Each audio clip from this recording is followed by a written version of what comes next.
Hi guys, I'm live here for my first fight commentary, kind of fight companion. This is Bellator 185. It's live on Spike. If you'd like to follow along, go to Spike. I am live here. I'm gonna get some results from the prelims a little earlier. Anybody who's interested in what happened in the prelims there, Carrier defeated Jose Perez by unanimous decision. Vovka Clay defeated Frank Starza by guillotine choke at 1:17 of the second round. Congratulations, Clay. Don Shanis defeated Matt Denning. Via KO at 4:50 of the first round. Congratulations to him. Jordan Young, a lot of finishes here, defeated Alex Ubin. Triangle choke at 2:44 of round one. Castillo von Steenis defeats Steven Strauss at 2:52 of round one. Jucan Buckley defeated Vinicius de Jesus by split decision. Pete Rogers defeated Timothy Wheeler. 37 seconds of round one submission guillotine choke. That's brutal. Or as Ryan would say, that's savage. And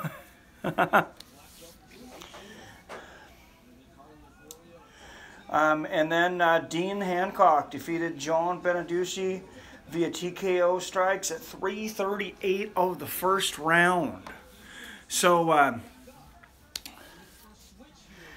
this, of course, is going to be Gegard Mousasi's debut in Bellator 185. What do you guys think about Gegard being pulled away from the UFC? It's very interesting. You know, he'd won a lot of big fights recently, was looking like he was probably close to a title shot. This is probably one of Bellator's biggest acquisitions. Gegard Mousasi, you know, nowhere near out of it. He's probably near his prime. If anything, we thought Benson Henderson was a pretty big acquisition. He's been a disappointment in Bellator. Gegard seems to kind of be at the top of his game. So, you know, that's real interesting that they would sign, that UFC would let him go. I think Rory McDonald is the biggest signing that Bellator has had from the UFC. Of course, Rory McDonald, you know, he had a great career in the UFC. He had some huge fights there. He came up short in a couple of title fights, had a battle with Robbie Lawler. He's going to be tested tonight by Alexander Schlemenko. This is not the same Alexander Schlemenko of 2011 through 2014, though. Schlemenko had won 8 bouts in a row going into his fight with Tito Ortiz, which, of course, Tito Ortiz was actually a light heavyweight. He's a lot heavier, so it was kind of a weird fight, something that probably wouldn't have happened in the UFC. I'm kind of surprised it happened in Bellator, but I mean, I guess it could have happened because Schlemenko went up to his weight, but he's a 185er fighting a 205er. Tito probably walked in there at 230, 235, and Schlemenko maybe walked in there, you know, at 205, if not 200. So I definitely have Gegard Mousasi as being a favorite for this, and so do the odds makers, almost a 6-1 favorite. Like I said, Schlemenko has been, you know, he's been a great champion. He was a great champion for Bellator in the past. He's coming off a knockout win of Kendall Grove.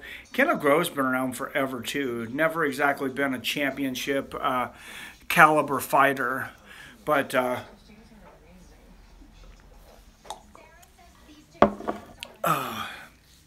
hey, David, get on there and comment. Yell at my son. He's playing video games.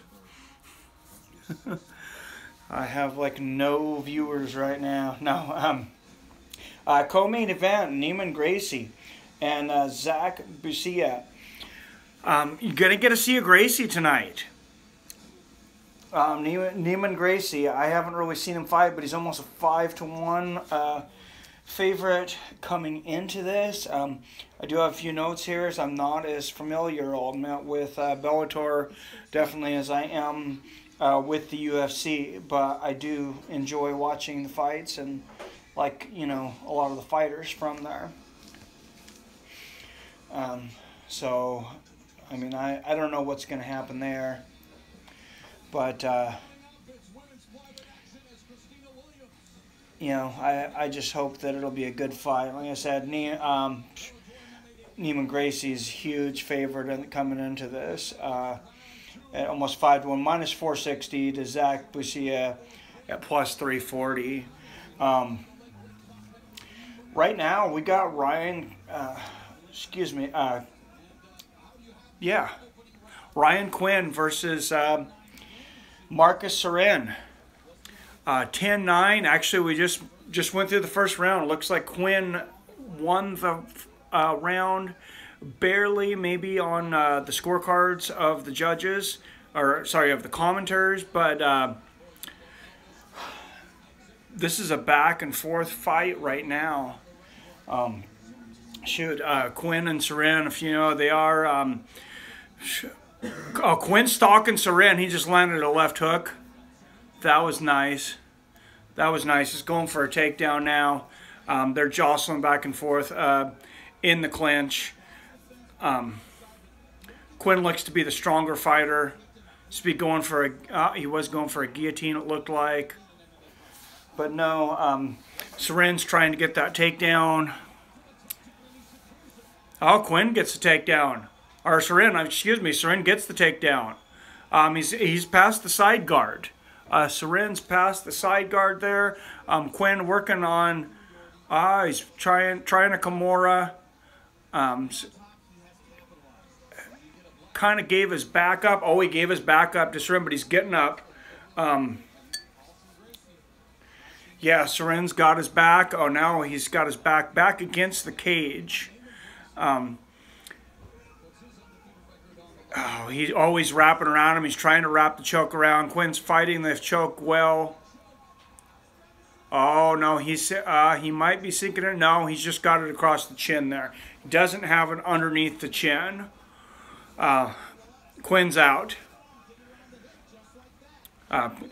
Quinn's out. Active fight on the ground there. Oh, a knee to the stomach. That is totally legal from Sorin there. As Quinn's actually on one knee, but he can't knee him to the face, but he can knee him to the stomach.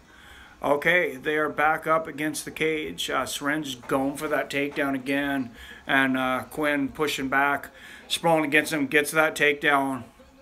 Not a lot of striking right now in this fight, but you know, Quinn seems to be. Quinn's throwing some ground and pound there. He's dominating. Oh, they're back up. Sorin's fought his way back up.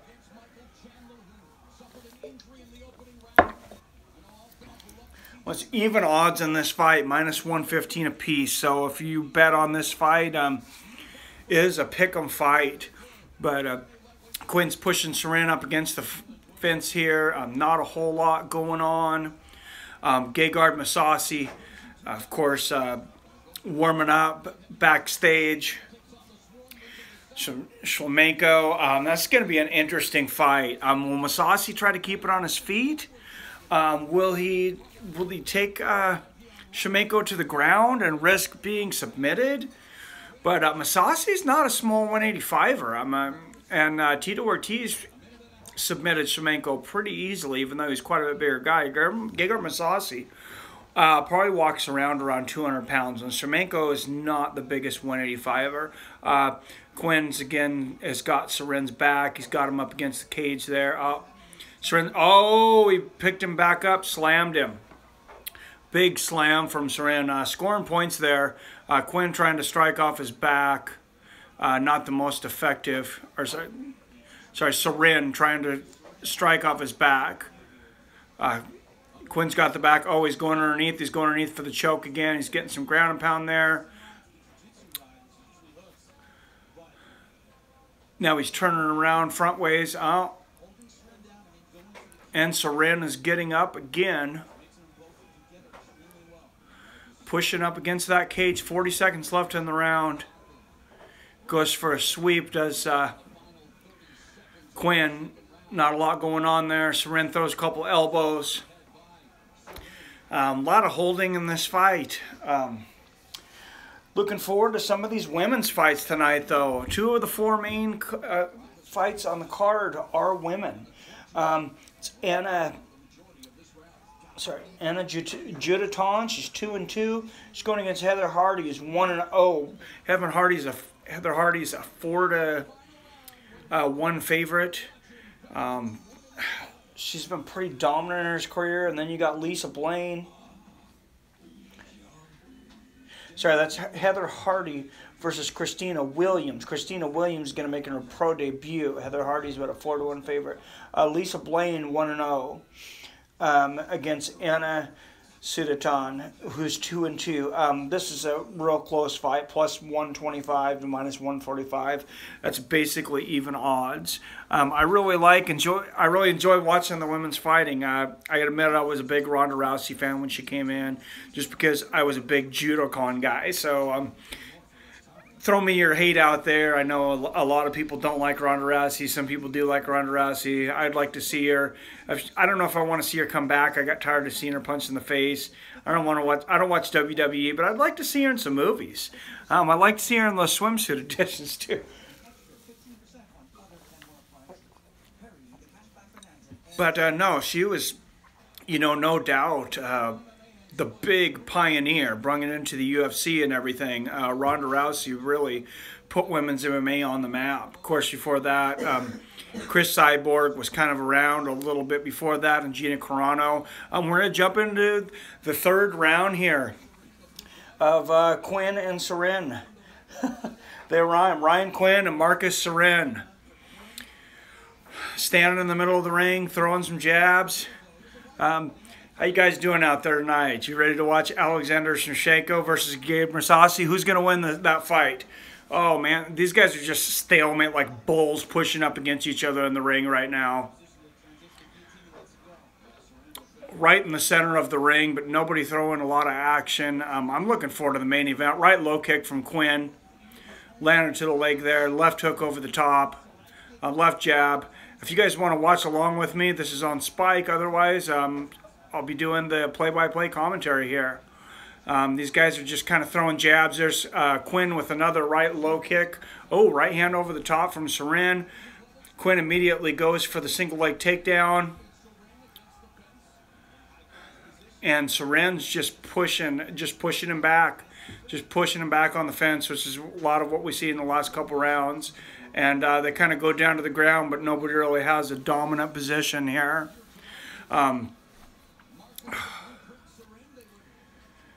Soren's trying to get up. He's trying to get up, but Ryan Quinn's 13-7. Marcus Soren is undefeated at 4-0. Oh, and Soren, is on top now for the first time, I believe, in this fight.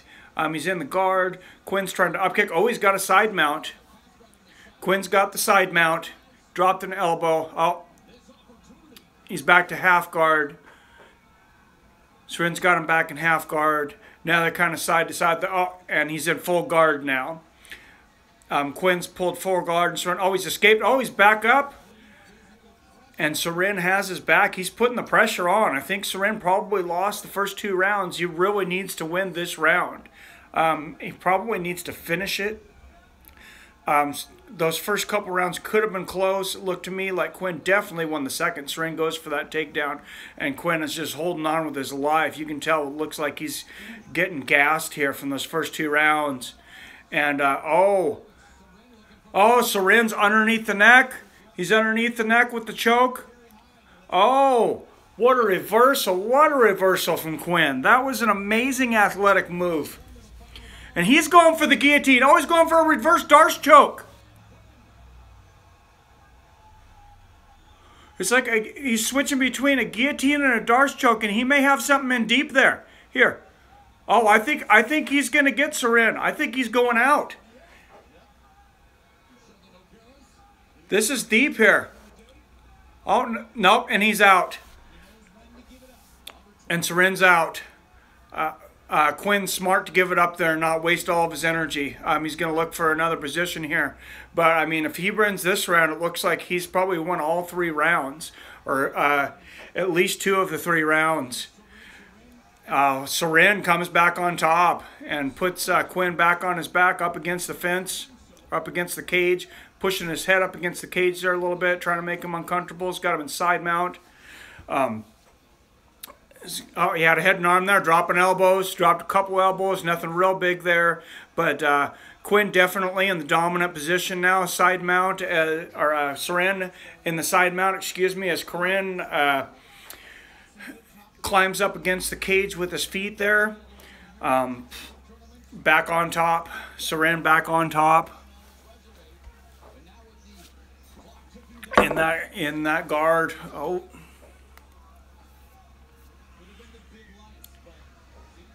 Oh, and they're standing back up. Quinn's able to get back up. Soren's going for that choke. Quinn's trying to get a takedown, trying to stop him there. And Soren's going for that guillotine, but he doesn't have it underneath. Nice right hand to the head. Probably too little, too late though. For Soren, that would be my guess. You never know with these judges. Quinn going for a takedown there, and Soren stuffs in. They're both on the ground there. Not a whole lot going on there, as they just grapple it out there on the ground. In this fight, not super entertaining fight. It's going to come to an end here. 15 seconds left. I'm going to go through results from earlier. If you're interested in the undercard, Dean Hancock defeated John Beneducci in the first round by strike, 3:38 of the first round by strikes. Pete Rogers defeated Timothy Wheeler. 37 seconds of the first round, guillotine. Joaquin Buckley versus defeated Vinicius de Jesus via split decision, 29-28, 28-29, 29-28. Castillo von Steenis defeats Steve Skizat. I can't say that name, sorry. Via submission strikes at 2:52 of the first round. Jordan Young defeated Alex Hubin. Triangle choke, 2:44 of the first round. I love to see a triangle choke. Love to see me a triangle choke. Dan Shanis, towards the top of the undercard, defeated Matt Denning via KO.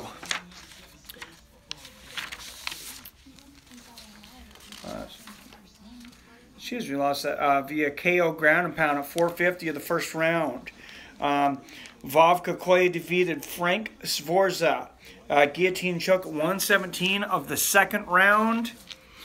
And Kevin Carrier defeated Jose Antonio Perez via unanimous decision, 30-27, 30-27, and 30-27. We're getting ready for the decision of the first card of the main, or first fight of the main card. Ryan Quinn and Marcus Soren here. It's a pretty even matchup, I guess, as it was kind of a boring matchup.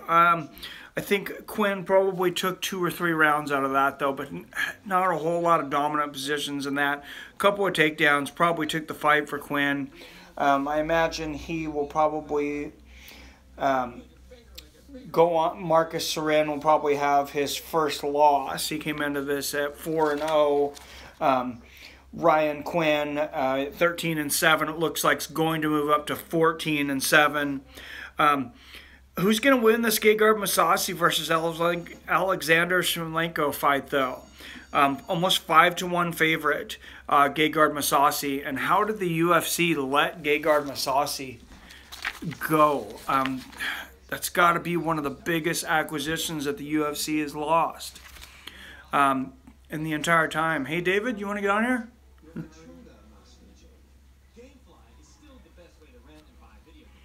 All right. So we're just waiting for the decision between Ryan Quinn and Marcus Soren. Please hit that like button and that subscribe button. If I get 10 likes, I'll have a drink. I'll pour me some vodka and juice. I'll have a drink here. If I get 10 likes, I'll get 10 subscriptions. I'll have a drink here. You guys tell me what you want. What you want me to drink? Well, I got vodka and juice and sparkling water, basically, so that's what I'm drinking. But, hey, David, you want to give me a sparkling water, please? Yeah. My throat's parched. Then I'll have to take a bathroom break. Watch this. Oh, I still have a little bit of my sparkling water. Oh, here's the decision here.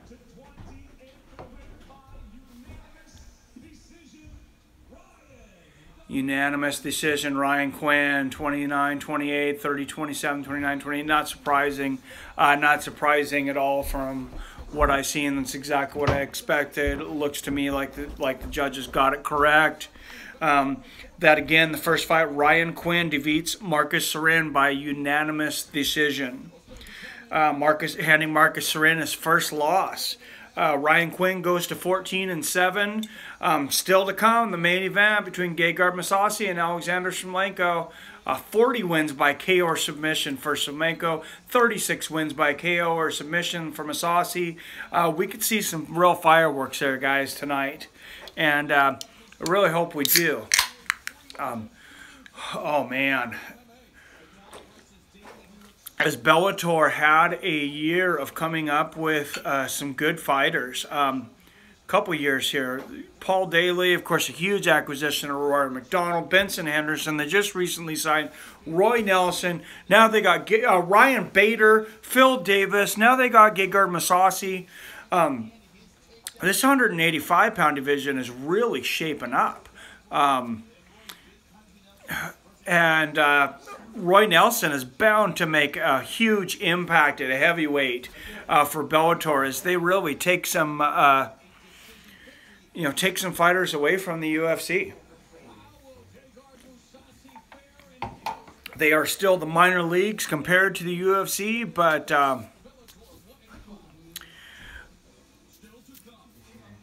man, still to come, that main event, Gegard Mousasi and Alexander Schlemenko. I am excited for that one. I'm taking Gegard by submission in the third round. Hopefully they stand up a lot. I think Gegard is the bigger 185-pounder. He just looks like he walks around a lot bigger. What do you guys think?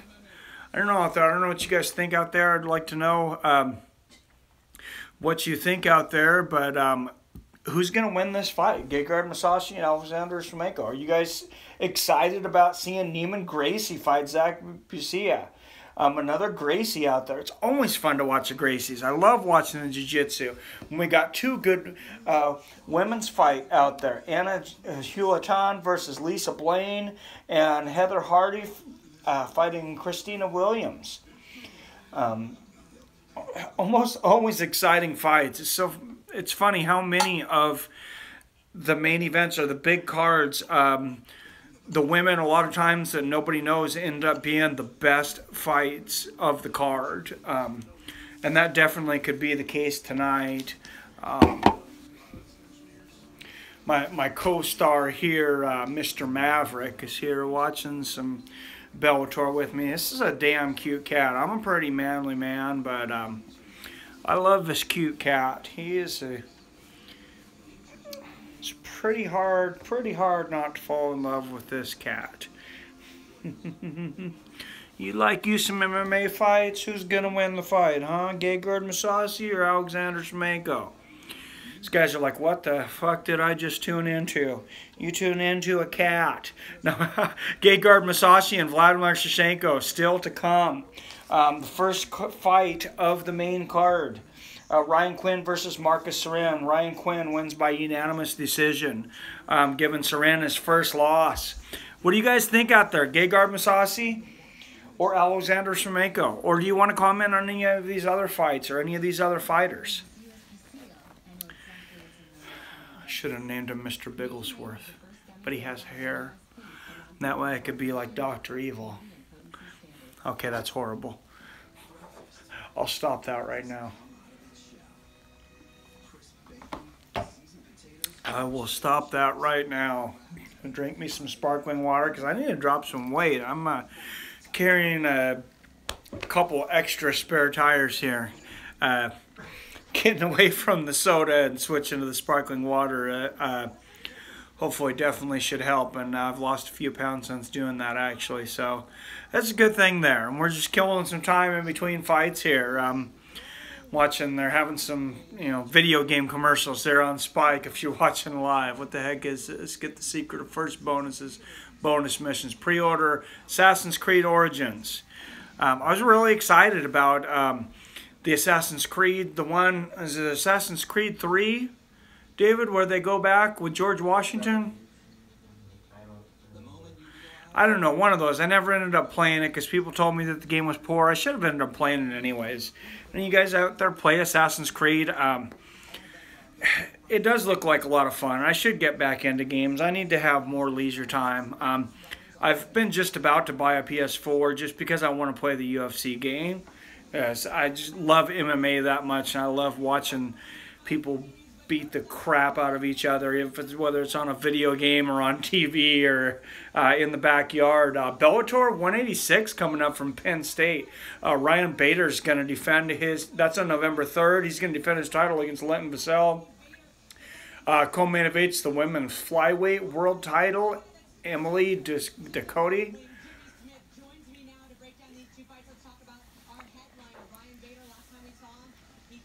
Sorry, but yeah, Ryan Bader coming up in that next fight. Man, what is the biggest acquisition that Bellator's gotten from Spike, do you think, in general, just over the last 3 years? What's the biggest acquisition the UFC has gotten from Bellator? Do you think is it Paul Daly? Is it Ryan Bader? Is it Gegard Mousasi? Is it Rory McDonald? What do you guys think? I think Gegard Mousasi may very well be the biggest. Roy Nelson's probably the most popular as of late to come from the UFC. Czech Congo. There's been some big guys that have came over from the UFC that Bellator's been able to pull off. Of course, Quentin Rampage Jackson. I don't know when he's going to fight again. Tito Ortiz, Stephan Bonner, Chael Sonnen. They've gotten a couple of the old fighters, brought them out of retirement. I don't want to see Hoist Gracie or Ken Shamrock fight again, but those guys are too old. They're actually even talking about bringing in Frank Shamrock right now, and Sakuraba. Those guys are way too old to be fighting. What do you guys think? What is the biggest acquisition that Bellator has gotten from the UFC, though, as far as fighters? And who are they going to pull? I'm really kind of surprised that they didn't pull Chris Cyborg. Bellator's starting their female divisions now. It seems like when the UFC was kind of fighting back and forth with her, they could have really just started their division from there. I think that was a big mistake for them. And Cyborg stuck around Invicta until the UFC built a division around her. Now she's a champion over there. But we're going to see some women's fight coming up here tonight. Anna Julatin versus Lisa Blaine. And then Heather Hardy versus Christina Williams in her pro debut. I think that'll be a good fight. Who's the best woman fighter out there right now, guys? What do you guys think? Who is the best woman fighter out there? In Bellator, it can be in UFC, it can be in boxing and kickboxing. What do you guys think out there? Who is the best female fighter? Because we're about to see some females fight here soon. And this is actually a male cat here. Mr. Maverick, my fight companion for today. He's enjoying watching some MMA fights with me. We're going to watch the women fight here in a few minutes. A little commentary in between rounds. Not sure why, because that last fight lasted the distance. Again, Ryan Quinn defeated Marcus Sorin, giving Marcus Sorin his first loss now, 4-1. And Ryan Quinn moves to 14-7. Looks like we're getting some lights. Getting some lights and some music here. We're hopefully going to start a fight here pretty soon. Mav's getting pretty excited. Maybe he's just hungry. I don't know. They're warming up. They're warming up backstage. Heather Hardy's warming up. She's coming off a third-round knockout of Alicia Yeager. Girl's got vicious power. She just looks pissed back there. She's just beating the pads. like police officers beating Rodney King back in the 90s. Excuse my French, but she just looks fucking pissed. And Christina Williams looks scared. I mean, she looks like Michael Spinks did against Mike Tyson back in the 80s when they sent his coach in to kind of talk to Mike and kind of intimidate him or whatever. And Mike Tyson's back there, and he's punching holes in the fucking wall. He's literally punching a fucking concrete brick wall. This is about the time that him and Robin Gibbons were having a lot of issues.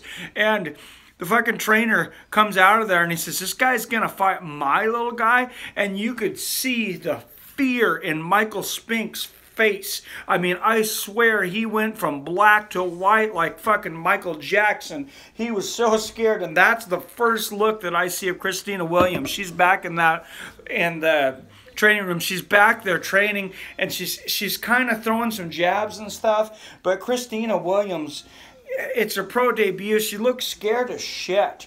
And Heather Hardy just looks pissed. She looks like a killer. She looks like she's ready to punch a hole in Christina Williams' face. Hey, everybody out there, if you're just tuning in here, the first fight of the night, Ryan Quinn versus Marcus Sorin. Ryan Quinn won a unanimous decision over Marcus Sorin. He moved to 14-7. It was Marcus Sorin's first loss. He moves to 4-1. You're tuned into Bellator 185, Mousasi versus Schlemenko. If you want to watch with me, tune to Spike, and I am live. I am calling the fight live, so you'll be caught right up with me. Who do you guys think's going to win tonight? I got to go with Mousasi. He's a bigger 185, I think. He probably walks around 200, 210. Schlemenko's getting up there in years. He's not the same fighter as when he won 8 straight before he lost to Tito Ortiz, but he's still dangerous, right? He's coming off a win against Kendall Grove. I mean, who's been around forever and never exactly been a world beater. I mean, he's a respectable fighter, former UFC or former Ultimate Fighter winner. But shit, what fight do you guys want to see in Bellator right now? Ryan Bader's defending his championship on November 3rd, coming up in a few weeks. Are you guys excited about seeing Roy Nelson? Who do you guys want to see out there? Or who would you like to see at the cross matchups, UFC and Bellator? Is there anything exciting out there that you guys would like to see?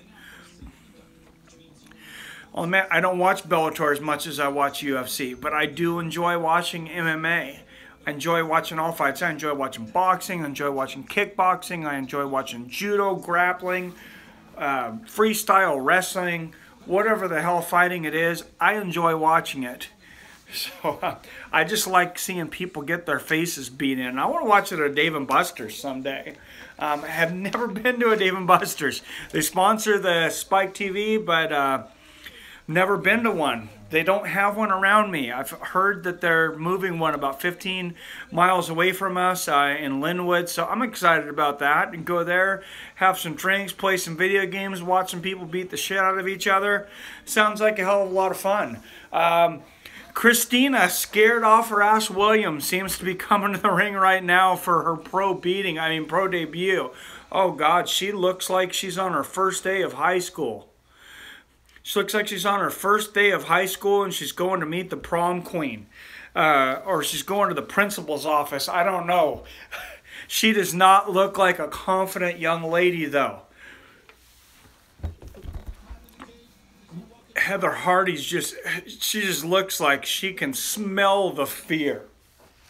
And I've said this before in fights, though, and maybe not been wrong, but some of these girls, I can't remember which one it was, but I said the same kind of thing about her, and she was tough as nails, lasted through the fight. Just took,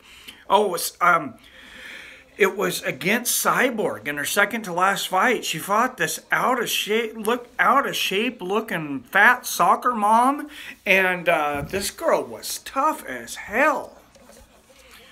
It was super entertaining to watch her get her face beat in for about 25 minutes.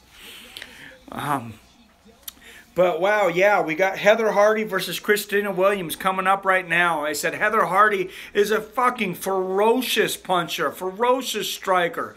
125-pound flyweight. She looks super confident. She looks like she's ready to punch a hole in Christina Williams' face. And Christina Williams doesn't seem like in a real big hurry to get into this fight, but looks like maybe she's in a real big hurry to fucking go home. Go home and have a drink, because she's looking like she's already looking forward to icing that face. Oh, any of y'all have DirecTV Now? I'm watching this on DirecTV Now, and the connection is so fucking glitchy. I'm looking here, connection is lost, but we're working on fixing that. You want to work on it a little fucking harder? Christina Williams versus Heather Hardy. We're getting in there. Heather Hardy almost a 4-1 favorite. Vicious fucking striker. See her warming up back in the locker room, and she's just looking like she's ready to kill Christina Williams, and Christina Williams looking like she's just about to piss herself. I mean, it's her pro debut, and looking at her face, you can tell that it's her pro debut. She does not look excited to be coming into this fight. Heather Hardy, of course, is 1-0, 35 years old, but she's got a boxing background. Christina Williams in her pro debut. She's 28. She's 5'8". Heather Hardy's 5'5". They both came in at 126 pounds. Heather Hardy with 64-inch reach. Christina with a 66-inch reach. Let's get this fucking thing going. What's taking so fucking long? Michael C. Williams, we don't even know who the fuck you are. If I can announce these women and let's get on with it. You're not fucking Bruce Buffer. Undefeated amateur record, 3-0. Christina Williams was an undefeated amateur. So I said she looks scared shitless. She looks like a little girl on her first day of high school and that's scared about being thrown into the creek or shoved into a fucking locker. And Heather Hardy, oh my God, 2-division WBC International Boxing Champion. She looks like she's about to fucking murder someone. I mean, she seriously, her face right now looks like in those horror movies, like the zombie before they fucking eat somebody's body. If you're watching this, am I wrong? Todd Anderson's the referee tonight. Let's get this fucking thing started. What the fuck are we waiting for here? God, I need a fucking drink.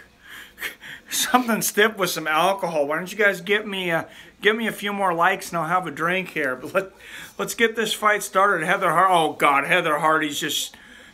Oh, Christina Williams starts with a spin kick. Heather Hardy blocks. Oh man, she lands a 1-2, 1-2. She just landed 3 out of 4 of those punches. Oh, she's just coming in with the boxing. Christina Williams trying to hold her off with the kicks. But you can tell she's very confident in her boxing. Christina's definitely throwing the legs out there, trying to keep her off. But she wants to definitely turn this into a boxing match. And if she does, I think it's going to be a short night for Christina Williams. Good kicks from Christina Williams. Kick to the chest. Oh, she's throwing some punches in the ground. She's got her back up against the fence. Christina Williams, kick to the head. She is holding her own. My God, Christina Williams, kick to the chin. She's throwing fucking kicks one after the other like she's fucking Anderson Silva. Grabs a hold of Heather Hardy. Oh, they break. This is an exciting fight already. God, I love women's fighting. First minute in, and this is like fucking an awesome fight. Oh, they're measuring. Oh, Hardy lands a right hand over the top there. Williams, she's just throwing those kicks viciously. You can tell she's the better kick. Oh, kick to the neck. Throwing hands there. If she doesn't burn herself out, man, she looked cool, calm, and collective, I guess, coming in. I thought she was scared in her pro debut, but just calmness. And she's just free throwing those spinning kicks and the high kicks. Christina Williams, right hand over the top from Hardy. Left hand over the top. 1-2. Hardy already kind of breathing hard there a little bit. But, man, these girls both kicking back and forth there. If you want to follow us on Spike TV, I'm live. 3:13 of the first round left.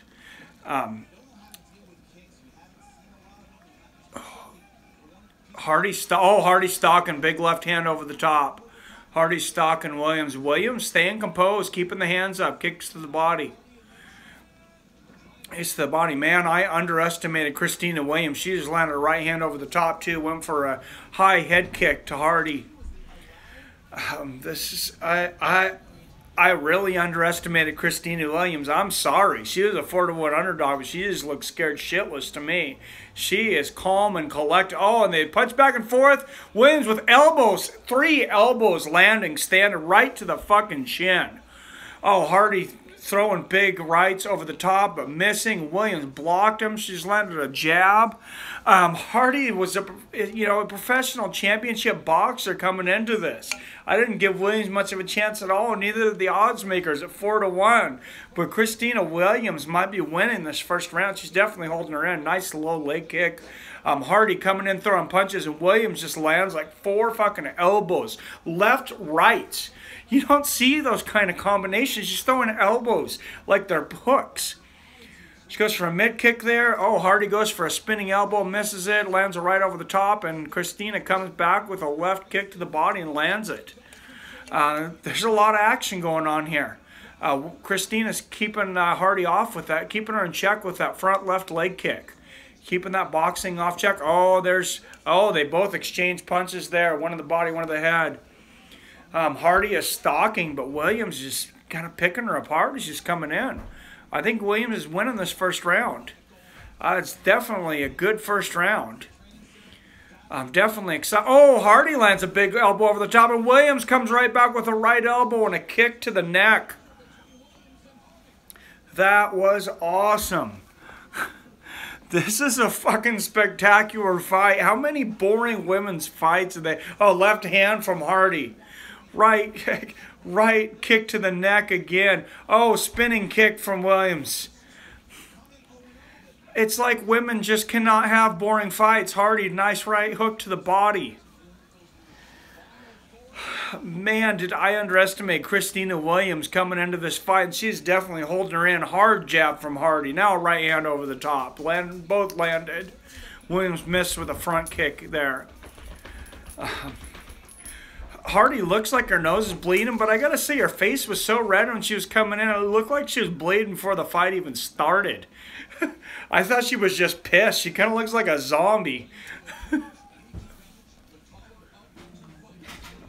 Oh, goes for another head kick. Williams there. If she misses, she's a taller by a couple inches of the two fighters. Oh, Williams throws a left hook and a right kick to the head. Hardy's nose is bleeding quite a bit there. Oh, man, it's really bleeding now. She's looking like Roy McDonald versus Robbie Lawler. And Christina Williams lands a left kick and a right hook at the bell. What'd you guys think of that first round? Holy shit. That was fucking exciting. Fucking exciting. Now they got some TGIF commercials in between. Fucking making me hungry for some ribs. Now they're gonna show us how to make some soup. This is why I usually watch commercials. I'm watching Netflix or something. But oh man, they're just trying to make us fat as hell. I kid you not. TGIF commercial followed by a Progresso, followed by a Papa John's. Is there anything being showed besides just fucking 85 grams of trans fat on a plate for you? God bless America.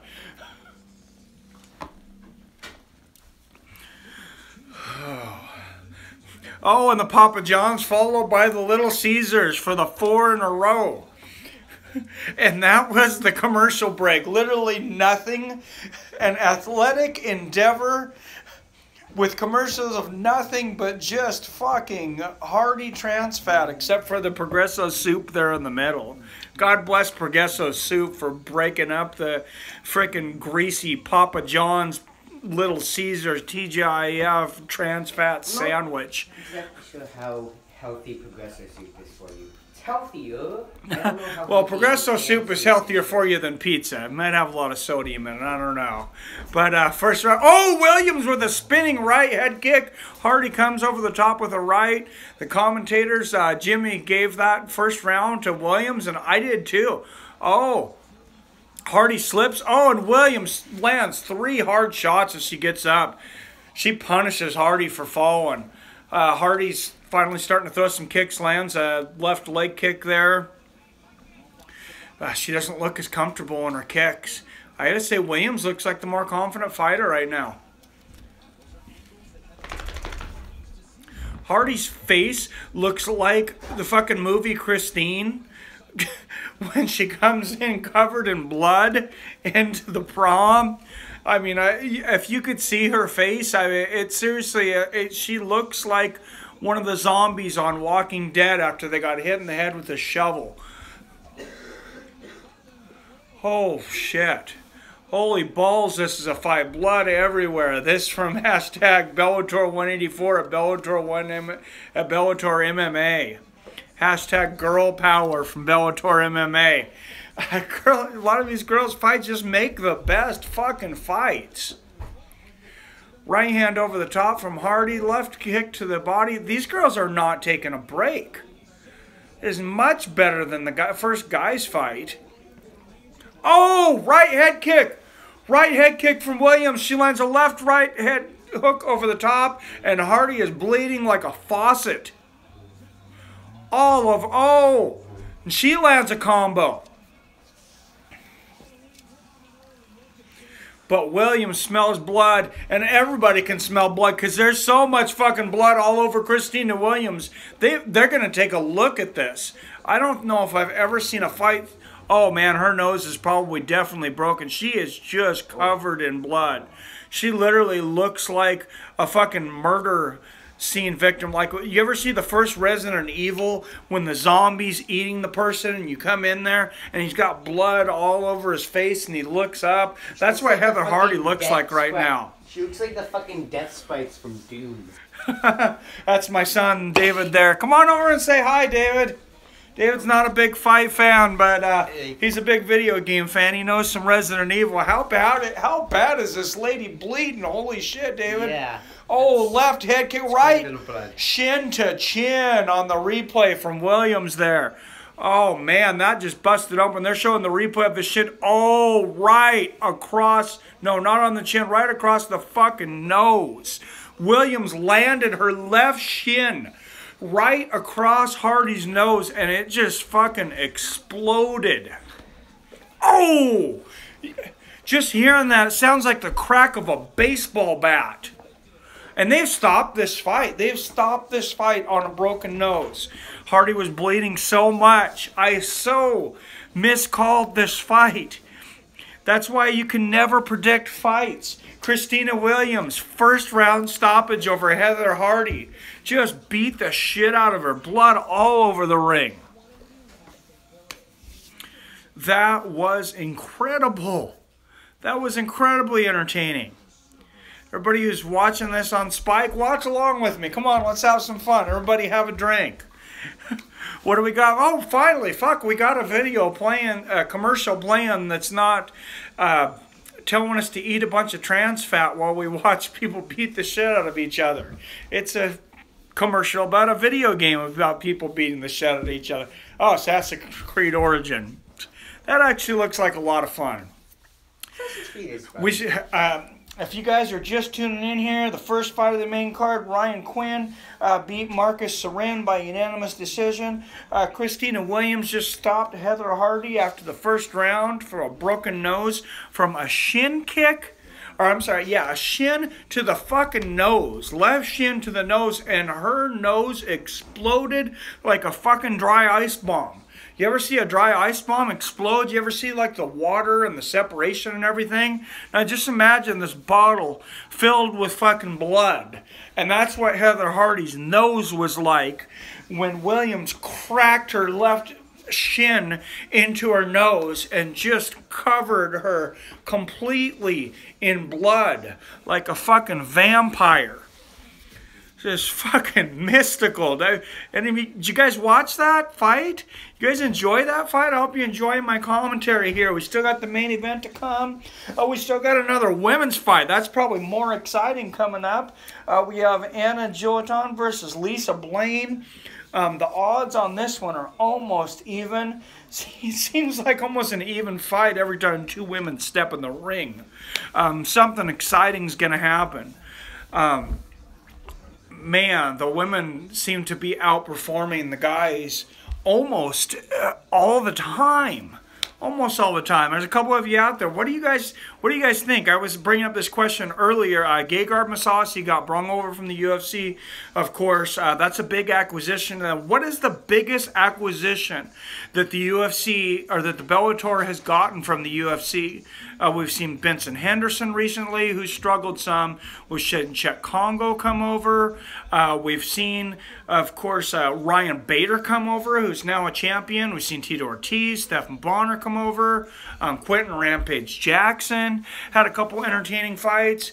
I think in my mind, the biggest acquisition coming over was Rory McDonald. But don't forget that they pulled over Paul Daly. They've been able to talk a few fighters into coming over. And Roy Nelson recently, heavyweight, he may not have been on a huge win streak, but man, who is a more entertaining fighter to watch than Roy fucking Nelson? Christina Williams in the ring now. Jimmy's going to interview her. God, that was vicious. And I thought Heather Hardy was going to destroy her, and the exact opposite happened.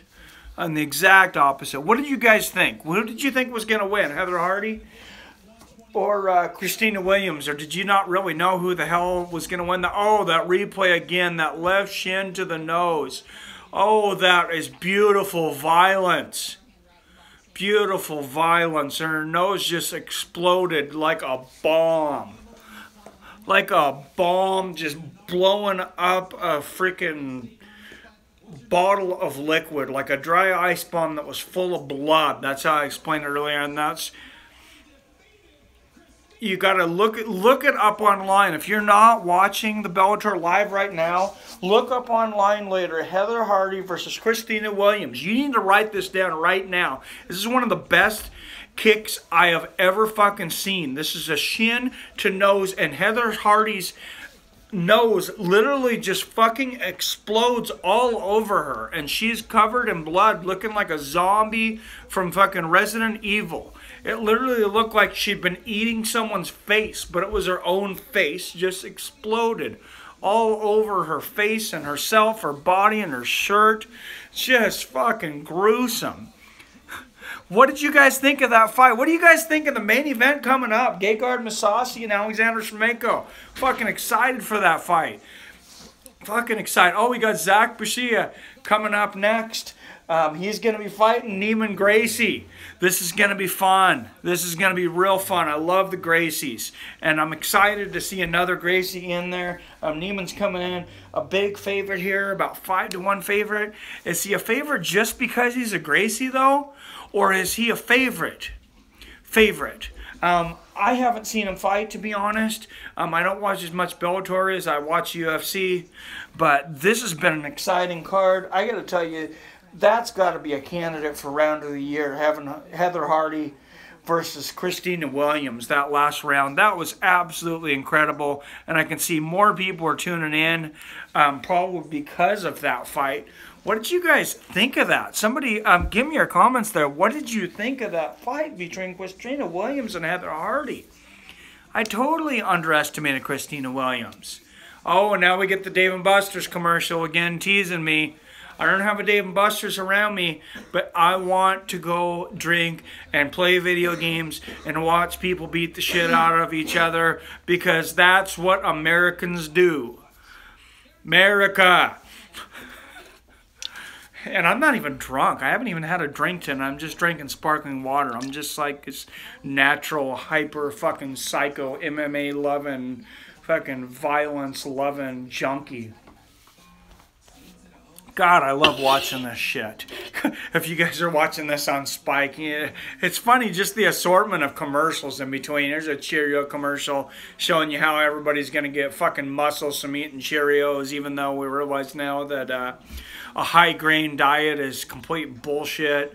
Almost no protein in it, but great marketing attempt on General Mills' part there.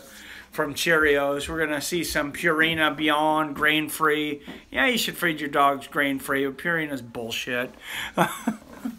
Sorry. Nature-made adult gummies. What the fuck is that? If you can't swallow a fucking vitamin, maybe you're not healthy enough. You need to worry about eating vitamins. Now they're going to show... Have we not seen enough fucking Geico commercials for 10 lifetimes? And this buff dude's lifting weights mindlessly, looks like fucking Greek god standing across from this nerdy looking dude that doesn't have a muscle in his body, just looks like a fucking troll. And this other guy that is kind of funny, he's just getting buffer and buffer as the commercial goes on. I gotta say, that was pretty funny. That was pretty funny. Oh, and now a GameFly commercial. That's still around. I haven't played a lot of video games lately. I want to get back into them again lately. But GameFly's now streaming games. Anybody know anything about that? That sounds like a lot of fun. Yeah. Do you know GameFly's streaming games now, David? Yeah. Get over here and talk about games. That's what you know about. My son over here, get over here. What's going on with GameFly streaming? The game is run on a remote computer, and your inputs are being streamed to the remote computer while the video and audio are being streamed to yours, so that you don't have to have a powerful computer in order to be able to play it. So they're it's kind of mirroring it, or I don't understand that. He's a lot smarter than computers when it comes to me. Hopefully you guys understood that. I don't quite understand what was going on there, but I would like to play some more games. The game's running on another computer. It's just the audio and video and that are being brought to your computer, rather than all the processing to actually draw all the shapes or figure out what's going on in it. Anyways, GameFly, do you know how much it is? No. I know the GameFly that comes to your house, it was like $20 a month. So they're kind of just changing like Netflix. Why didn't Netflix buy GameFly? Oh, it's a comment there. Is Sprint worth the cost? Oh, Sprint's fucking bullshit. That's why I switched over to AT&T. No. Oh, goddamn horrible. Well, where I'm at, the coverage was horrible. I literally had fucking 3G. 3G last year. And I couldn't get internet in most places. I was lucky to get any call service. It's fucking horrible. No, stay away from Sprint. I'm with AT&T now. I'm paying... I think they messed up the... I'm paying... they messed up... about 20% more. It's worth 120% more easily. Sprint's complete garbage. Thank you for the question there, though. I hope that you... please like my video. I hope you subscribe, and... hope you're ready to watch some more. Neiman Gracie and Zach Busiek. They're warming up in the locker room. These guys are going to be getting in there soon. Oh, don't leave, guys. The fight's coming up soon. Are you guys watching this live? This fucking commercial? Oh, and this Cheetos. This Cheetos is turning this 50-year-old guy into it hot. And all these women are looking at him because he's eating fucking Cheetos. That's what this commercial is trying to get you to believe. The only thing Cheetos will do is give you orange fingers and a big fucking belly. Don't live on fucking Cheetos and Mountain Dew, people. Why do sports fans watch the most athletic things on earth and eat the shittiest foods on earth? And I could live on Mountain Dew and Cheetos. Could you imagine a Mountain Dew and Cheetos were just full of protein and just made you fucking ripped? You know how many bags of Cheetos and Mountain Dews I'd be munching down if you just got ripped off Mountain Dews and Cheetos? Obviously, it doesn't make you ripped. It just give you a spare tire like this. But Neiman Gracie. Neiman Gracie coming up versus Zach Busiek. First two fights. First fight, Ryan Quinn beat Marcus Saran by unanimous decision. Congratulations to Ryan. He moves to 14-7. Marcus Saran gets his first loss there. I think he'll be okay. Heather Hardy versus Christina Williams. Christina Williams fucking shellacked Heather Hardy with a shin to the nose. If you guys missed that, oh my God. Look that up right now. Heather Hardy versus Christina Williams. Don't leave the stream, but write that down. Heather Hardy versus Christina Williams. It's a fucking shin kick to the nose, and Heather Hardy's nose just explodes everywhere. They literally had to stop the fight over a broken nose and too much blood in between rounds. And Heather Hardy was just covered in blood like a horrific horror movie. I thought they stopped it in the middle of the round. Well, no, I believe they stopped it at the end of the round. If anybody can correct me there, I believe that they had stopped the round and they were in between rounds and they decided not to let the fight go on. But I totally misjudged that fight watching them. I thought Heather Hardy was going to fucking destroy Christina Williams. I thought Christina looked scared. Apparently she was cool, calm, and collective because she came out like a fucking beast. Sorry, guys, I got to go for a bathroom break. David, you want to take over here for a minute? David doesn't know. This is my son, David. Come on over. I'll introduce you, David. Come on.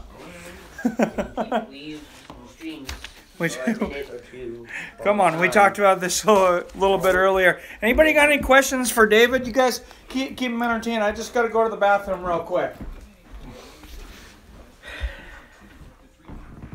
David doesn't know anything about MMA. He doesn't even like MMA. Sorry, David.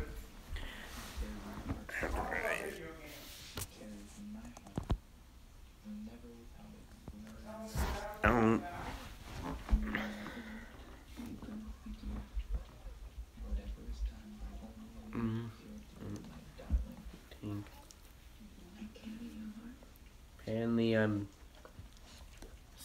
for a moment. Roman Reigns? I'm not sure what that is. Oh, I'm going to take a little vodka break. While I'm up, I'm going to get some vodka and some juice. What is it, I know there's a game called Reigns. What's that? Oh, someone asked me if I liked Roman Reigns.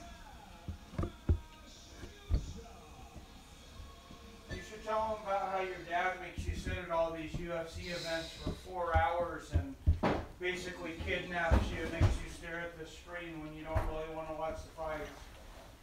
Well, sometimes. I stopped doing that. If you guys can hear me, I stopped doing that. Now he doesn't get a $50 meal. He just gets to sit here on his computer and play video games. Was that boring sitting in a restaurant for 4 hours waiting for the main event, David?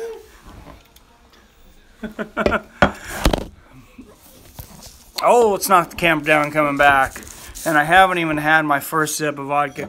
We had some vodka. Fuck, I got a shitty looking fucking chick glass here. Be completely honest, I was too fucking lazy to wash another glass.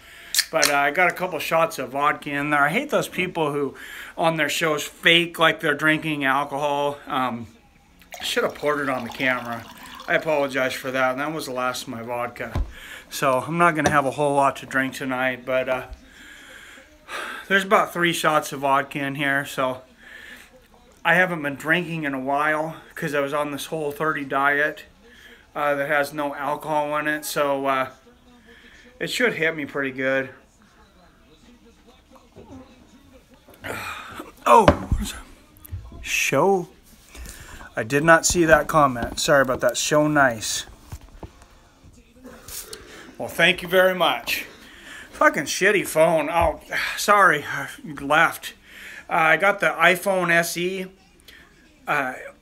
It's a good phone. It's got the A9 processor chip, not the A10 like the iPhone 7 had. But I was really fucking pissed that they pulled my headphone jack off. And a lot of people complained about that. But I actually said, no, fuck you. I'm not buying the fucking iPhone 7 if it doesn't have the headphone jack. You can't just do whatever the fuck you want.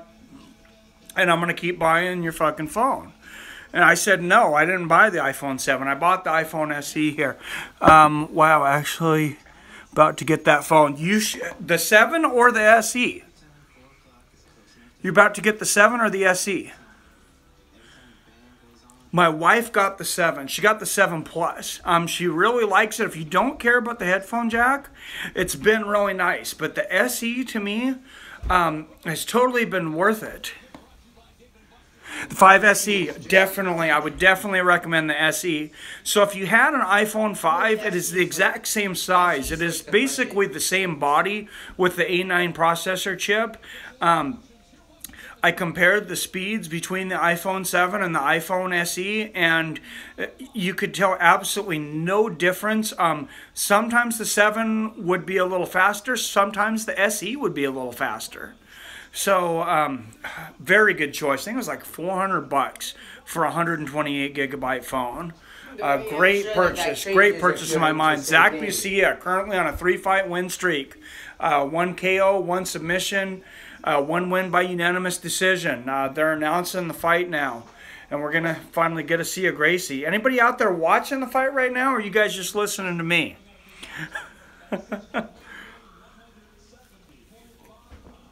Oh, I have some juice and vodka here. Hope you guys are enjoying my first MMA stream here. Neiman Gracie 6-0 with 5 subs and a unanimous decision. Imagine that, a Gracie with submission wins. There was vodka.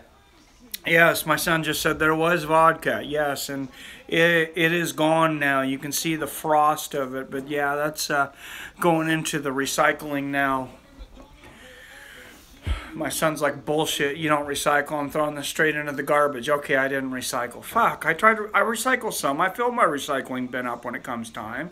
It's not all of it comes out. Hoist the legend, Hoist Gracie in the crowd watching his son Neiman. And here we go. Bucia takes the corner of the ring, throws a left, right, and misses. Gracie, of course, Gracie's going to go straight for a fucking takedown. Oh, he throws a body kick, lands. Neiman Gracie looks like a big dude compared to Bucia. He honestly looks a lot bigger. Same weight class here, of course. Got the Gracie tattoo on the back. Fuck, I love watching the Gracies. It just takes me back to the beginnings of the UFC. Or the very first fight.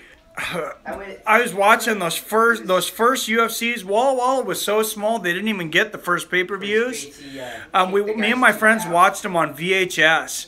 So, and now seeing another Gracie. Oh, Neiman Gracie's got his back. He's got his back. He's sinking a choke. He did this all from standing. He's already underneath the chin there.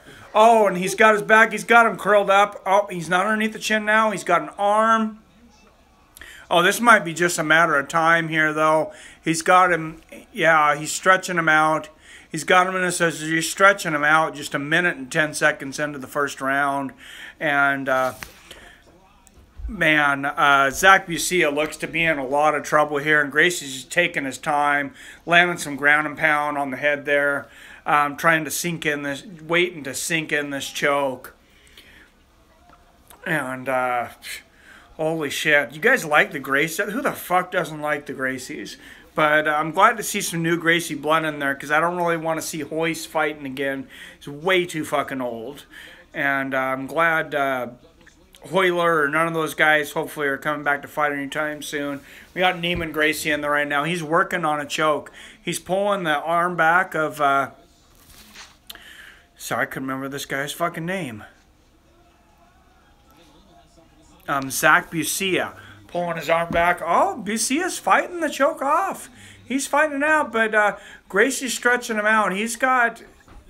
Oh, he's got control around... He's got those body scissors tight. Oh, and he just about rolled him over to the back. Are you guys watching this? This is beautiful. Watching a Gracie take somebody's back and watch the scissors. It's like a snake playing with its prey.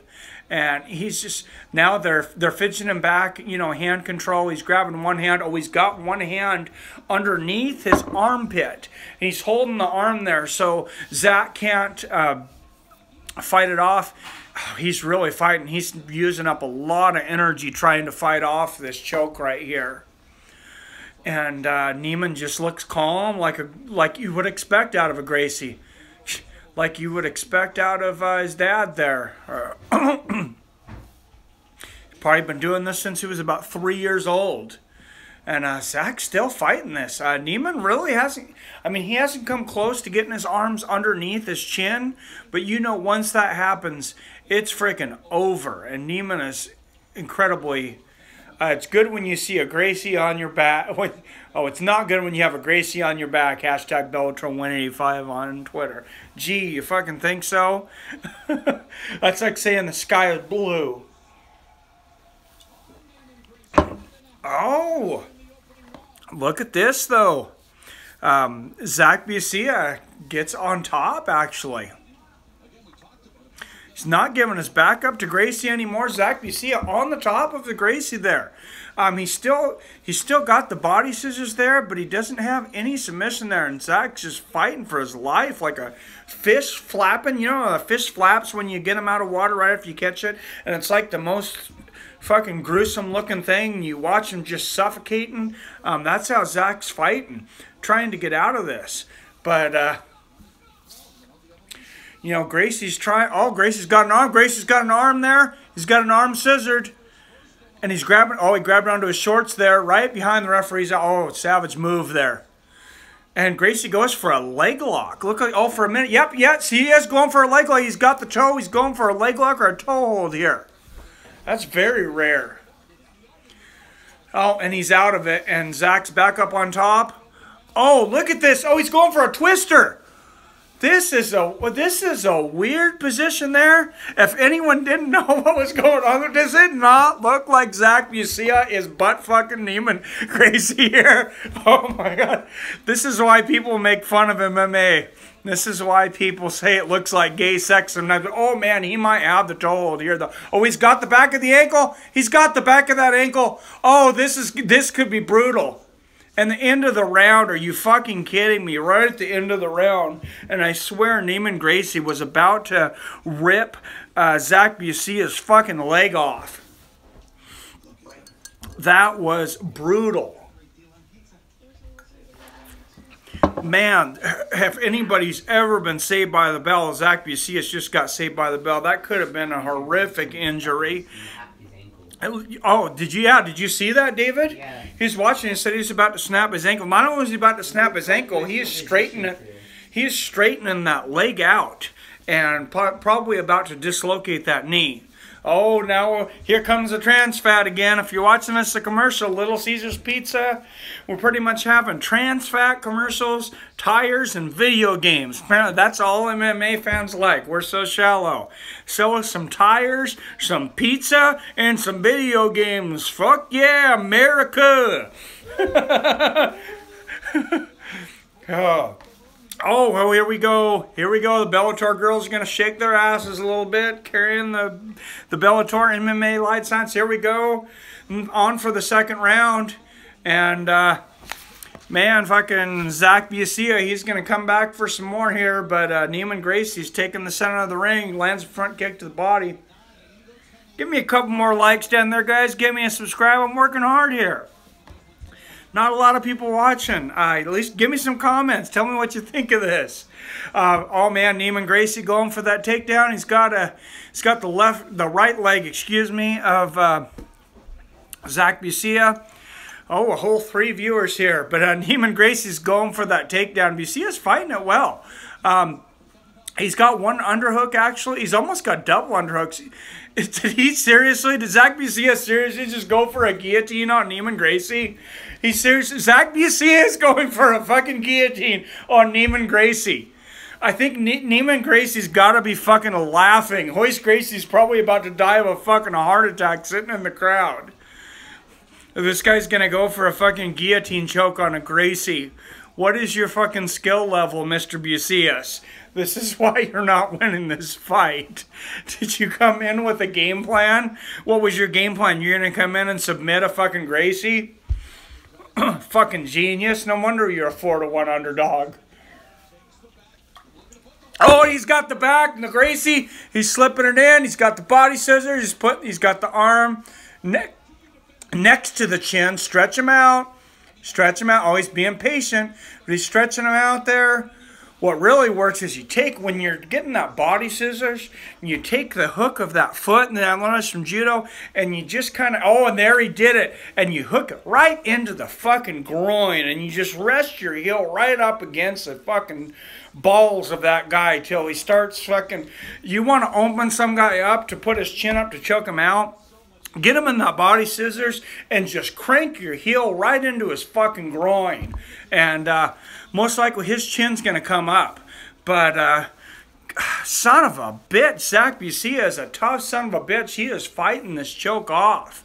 Because Neiman Gracie's trying his best to stretch him out. He's got his fucking shins and he's got both legs. Oh, look at that. He's got it. Just like I said, he's got his heel pushing straight into his groin. Oh, a neck crank. He just tapped from a neck. He said he tapped from a neck crank. But watch that. If you guys are watching that at home, I almost think that he tapped from a fucking ball buster. Because Neiman Gracie's got the heel of his foot and he's digging it into the fucking testicles of Zach Bucia as he's pulling him in. And, oh, talk about uncomfortable. Are you guys watching this? Are you fucking watching this? Look at this. Neiman Gracie's pulling his heel into the fucking testicle of Zach Bucia's. Yeah, he's got a neck crank there on. And maybe the neck crank got the submission. Oh, I got so fucking excited I knocked the fucking phone over and 4 people left. Son of a bitch. Fuck, wasn't that entertaining? You guys didn't want to hear me talk about Neiman Gracie giving fucking Zach Bucia a foot job? Hey, Mav. Here's Mav, the MMA cat. This is Kung Fu Kitty right here. This is a fucking cute kitty, and he enjoys watching MMA. Now we're going to see some more commercials. Oh, Tostitas! Bring it in for Tostitas. We're going to back it up with some Applebee's. Let's just bring on the trans fat. Can we have 4 more commercials? Oh, it's Fridays. Sorry, TGIS. We don't have those around here. Unfortunately, you fucking assholes. Show us a bunch of food that we can't eat over here in Seattle. Oh, body spray. Fucking Axe body spray. Make teenage guys stink.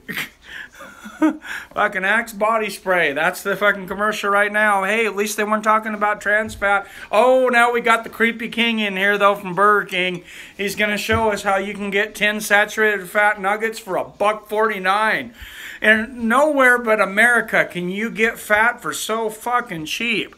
$1.49, you get 10 fucking trans fatty nuggets, shove them in your greasy ass fucking mouth.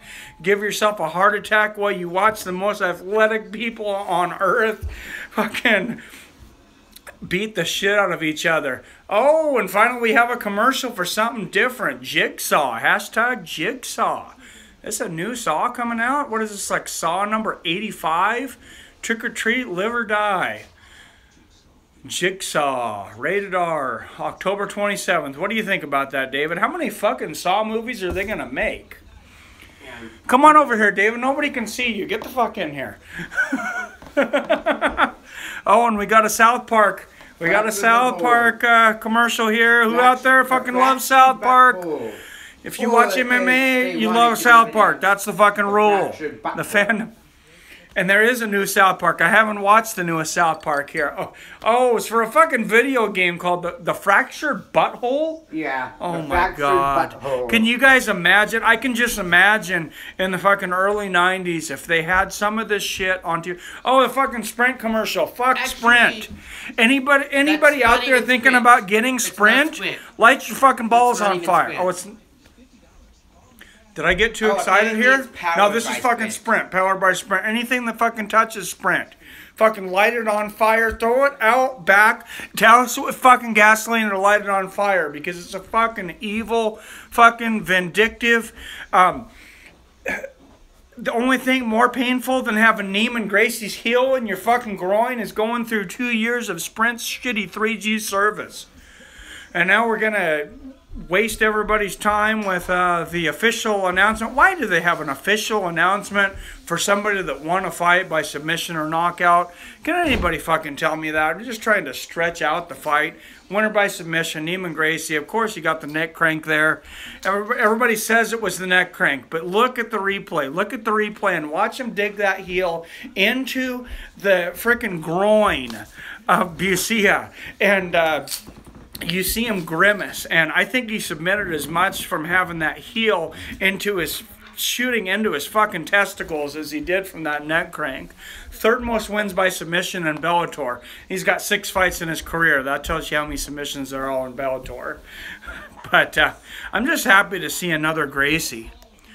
Isn't this great to see another Gracie? Who's been watching UFC since fucking Royce Gracie was actually fighting back in the 90s? Who would have thought that MMA would have gotten as big as it's gotten now? I would be sitting here like a jackass in front of a camera talking about it, all of you. And Royce Gracie's son would be choking some dude out with a neck crank in the middle of Bellator on Spike TV, a network that didn't even exist, a network that was launched by the fucking birth of MMA. UFC and Spike kind of launched each other, and then of course UFC left Spike. They got the Fox deal, Fox Sports deal. Let's see what Neiman Gracie's gonna say. Apparently he doesn't speak English. He's speaking in Brazil. But they have we have a translator here? I don't even think they bothered to translate. I think he just said some shit in Brazilian, and hey, there's Royce Gracie and a bunch of Gracies in the ring now. Everybody's happy. MMA, an octagon, and a bunch of Gracies in the ring. And that's all MMA fans want to see. And then a bunch of commercials about Little Caesars and Papa John's Pizza.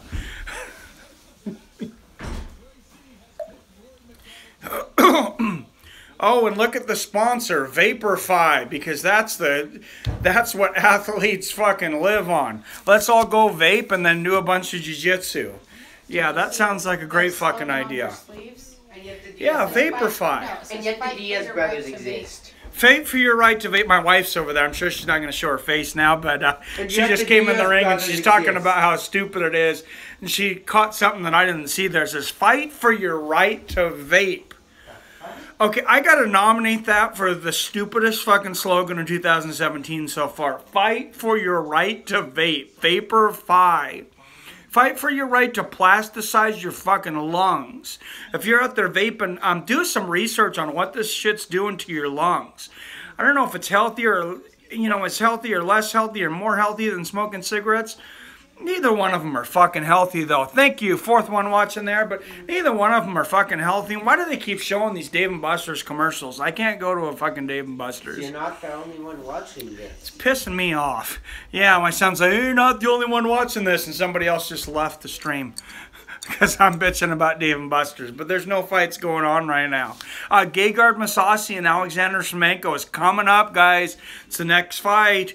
Who's going to win? Gegard Mousasi and Alexander Schlemenko. And is Gegard Mousasi the biggest acquisition in Bellator history from the UFC?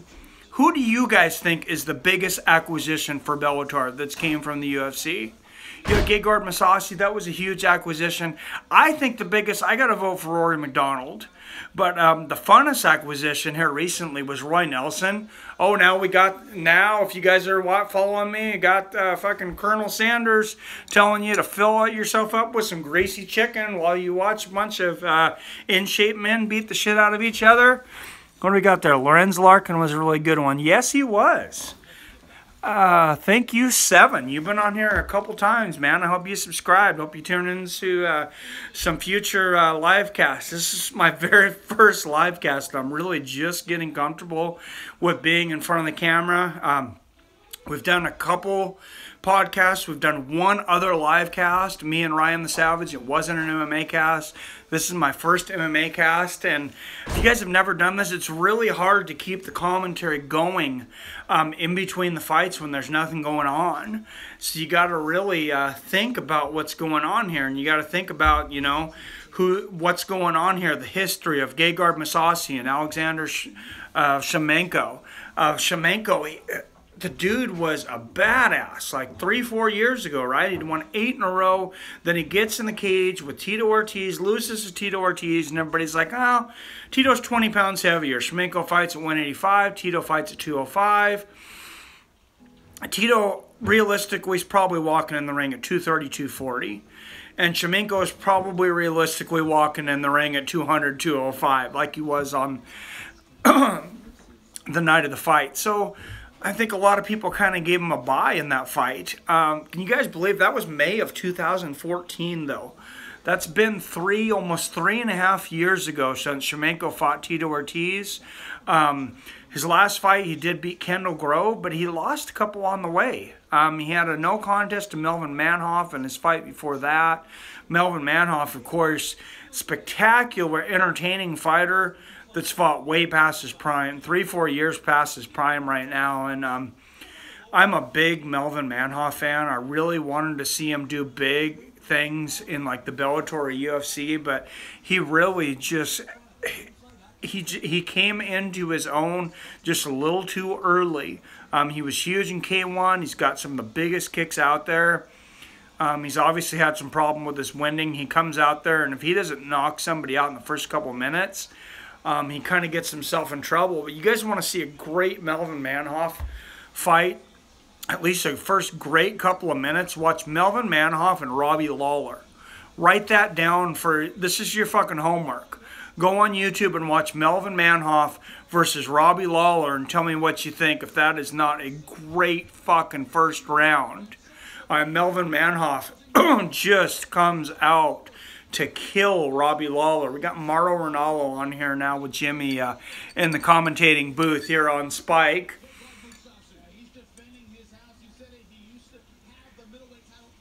Yeah, Schlemenko, he's saying, yeah, I'm defending my house. I'm fighting against Gegard Mousasi. You're almost a 6-1 underdog.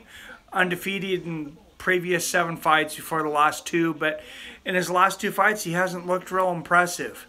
Schlemenko, of course, he's always dangerous. But Gegard Mousasi is next level.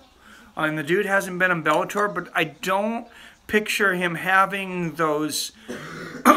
that shyness of the bright lights because he was already in the UFC with so much bigger lights.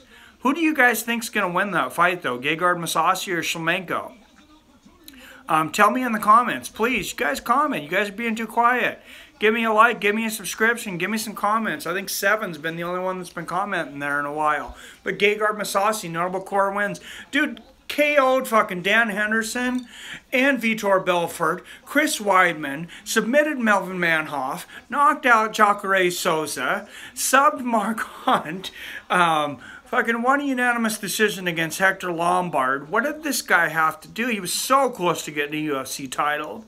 I honestly still can't believe they let the guy go because I think they let him go at exactly the wrong time. And Bellator's picking him up exactly at the right time. I think he's going to fucking destroy Schlemenko here in a few minutes.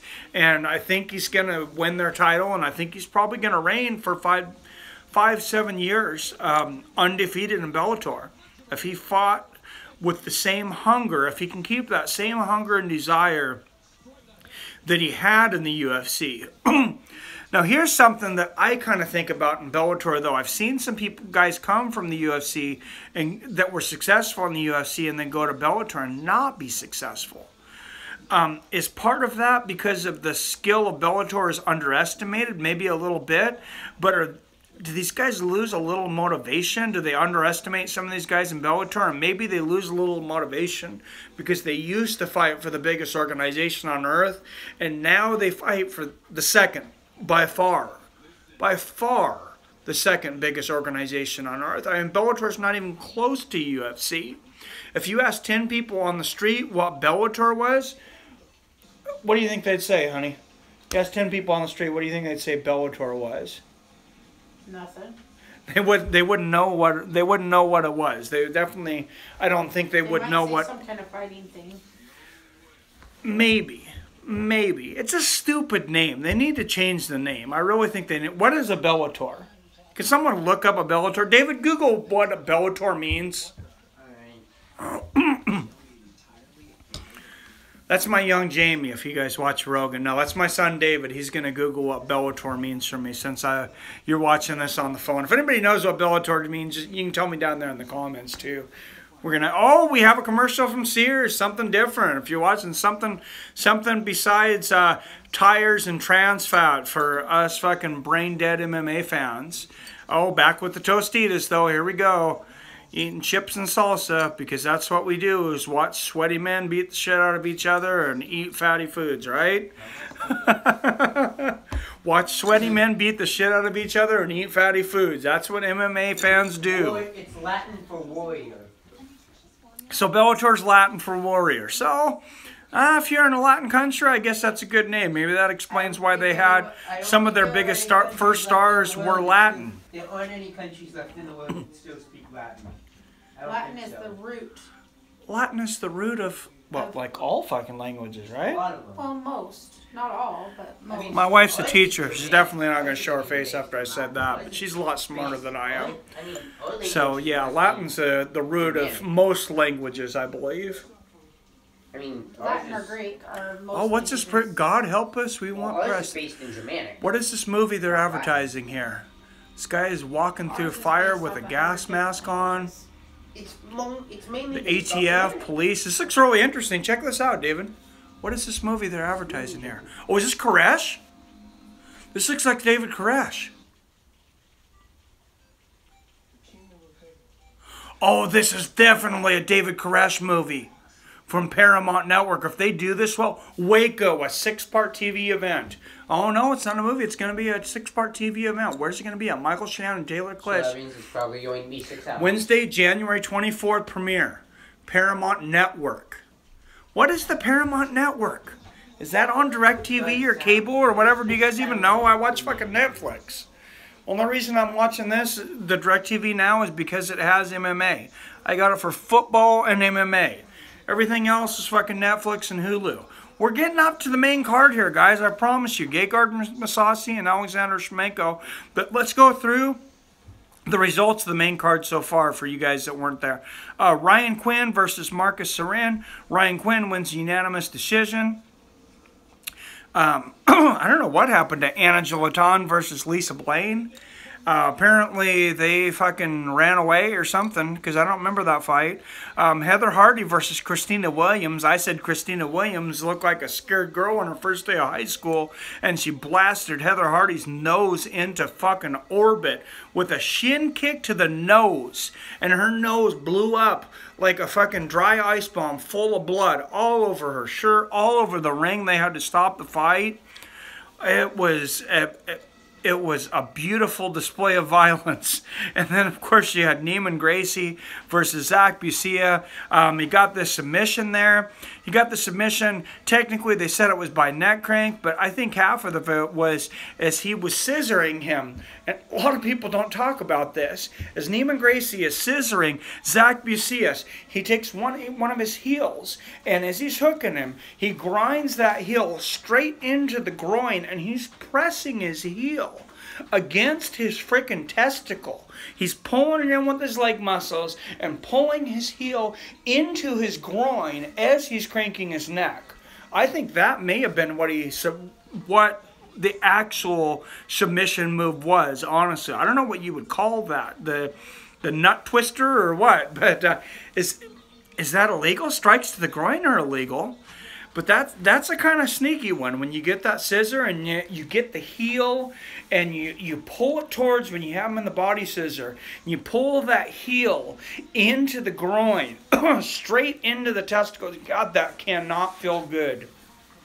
Now, I know from my judo days that it does not. It is a very effective move. Alexander Schlemenko entering the ring now. Alexander the Storm Schlemenko. Dude's got about 150 fucking fights. Now, I think he's like 59-12. I had some notes here on Schlemenko. What was his fucking record? I don't know. He's got over 60 fights. He won 8 straight before the Tito Ortiz fight. He's kind of been on a slide as of late. I think Gegard Mousasi is going to blast him in the next week, but I think it'll probably go till about round 3. Hopefully these guys stand up for a little while. Schlemenko could submit him. He's got sick jiu-jitsu, but so does Mousasi. And here comes Mousasi down to the cage in his Bellator debut. What a huge acquisition from Bellator. And I think at the prime time, former Strikeforce champion Gegard Mousasi, I think he was right on the cusp of becoming UFC champion, and Bellator in free agency just stole him. And there wasn't anything Dana White could do about it. Apparently, they didn't.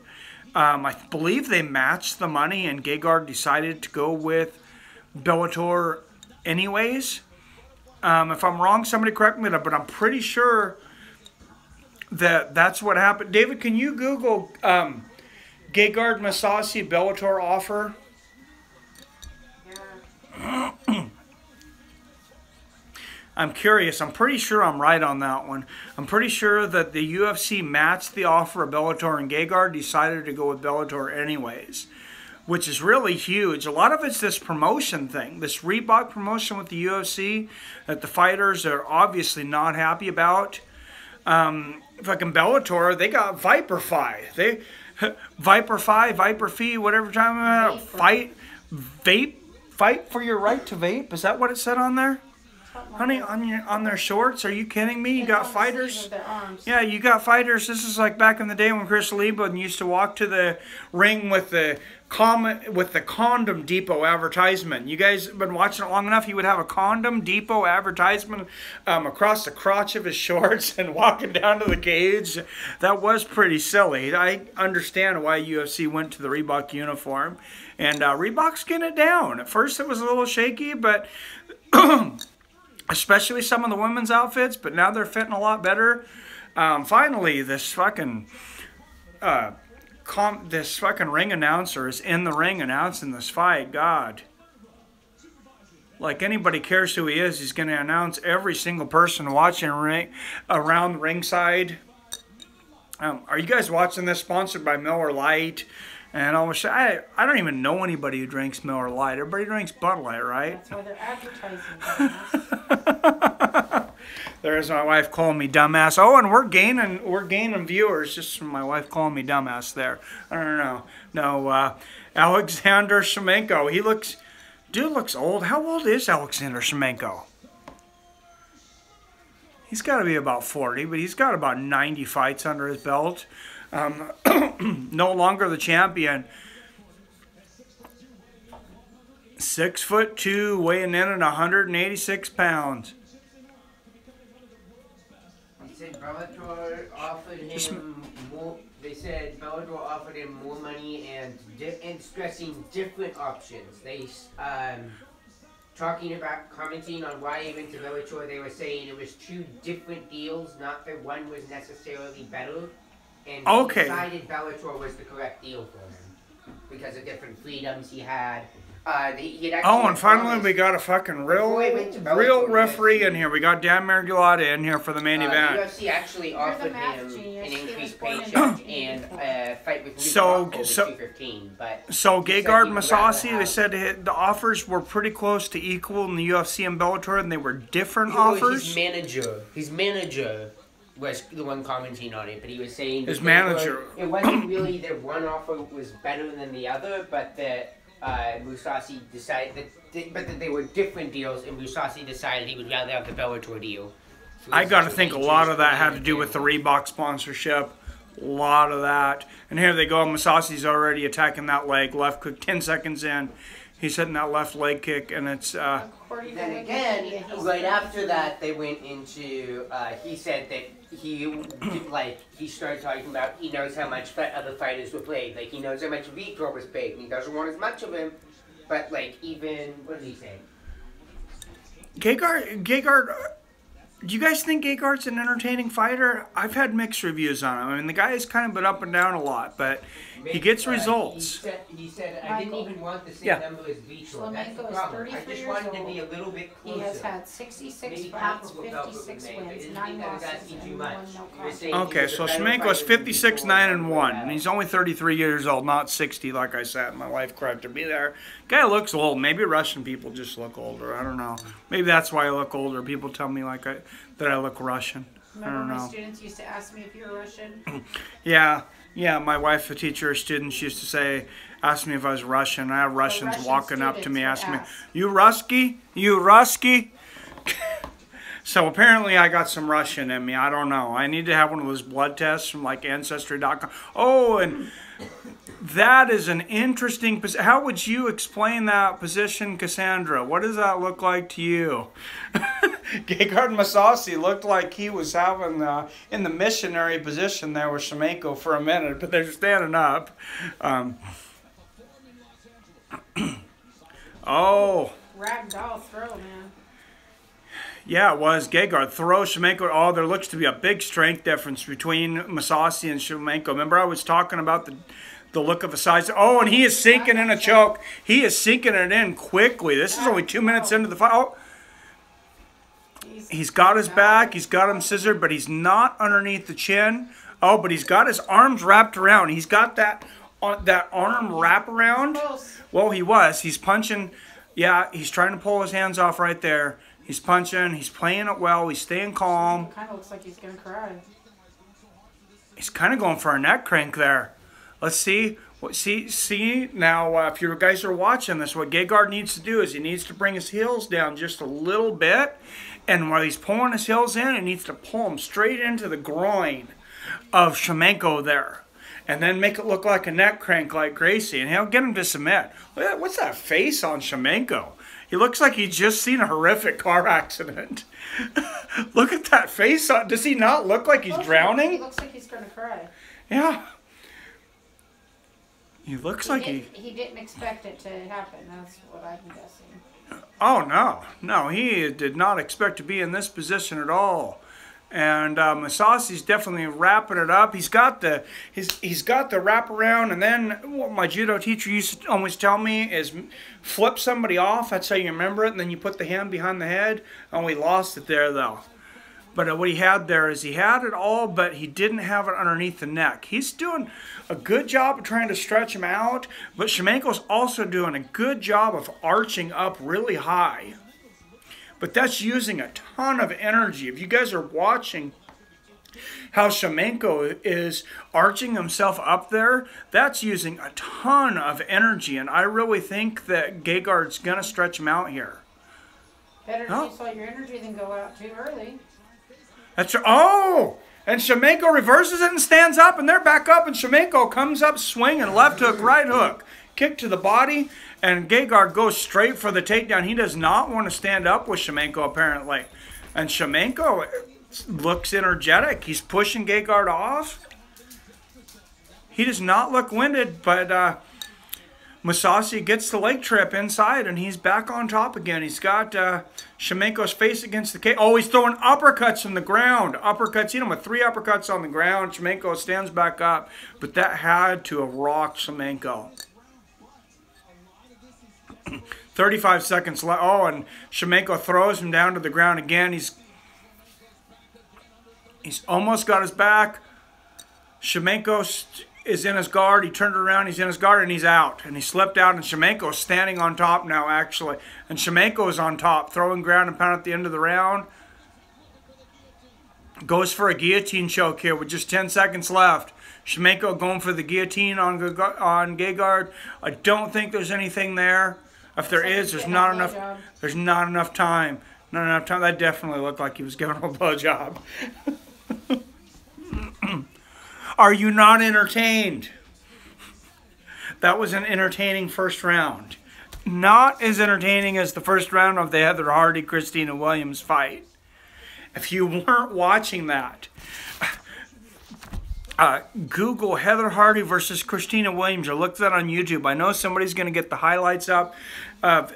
Christina Williams lands a shin kick to Heather Hardy's nose, and her nose just explodes like a bomb was inside of her nose and just fucking went off. And her face looks just like, if you ever seen the first Resident Evil game when the zombie's eating the person and his face is covered in blood and he looks up. That's what Heather Hardy looks like. She looks like she's a zombie that's been eating somebody's face.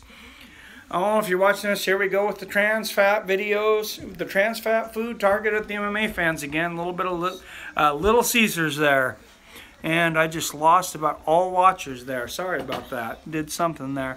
We're going to jump into the second round here, though, guys. Stick around. Gegard Mousasi's right eye is completely swollen shut. I'm not sure if he can if he can see out of it. I'm not sure what happened there. They're checking. The referee's looking at it. I'm trying to see. I'm not sure if he can see out of his right eye. He might be able to.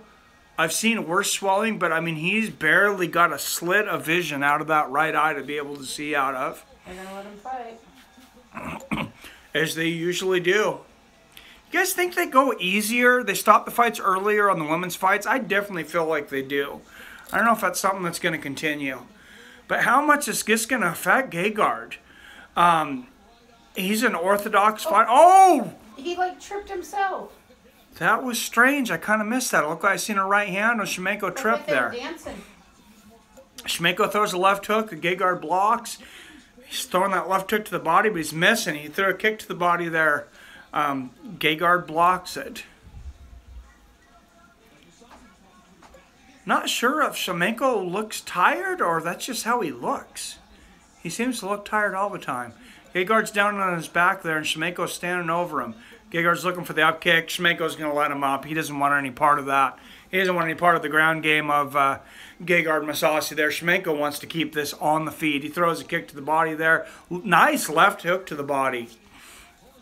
Schlemenko's trying to wear him down. He's already swollen up the right eye of Gegard Mousasi. As I was saying earlier, it looks like Gegard Mousasi can barely see out of his right eye.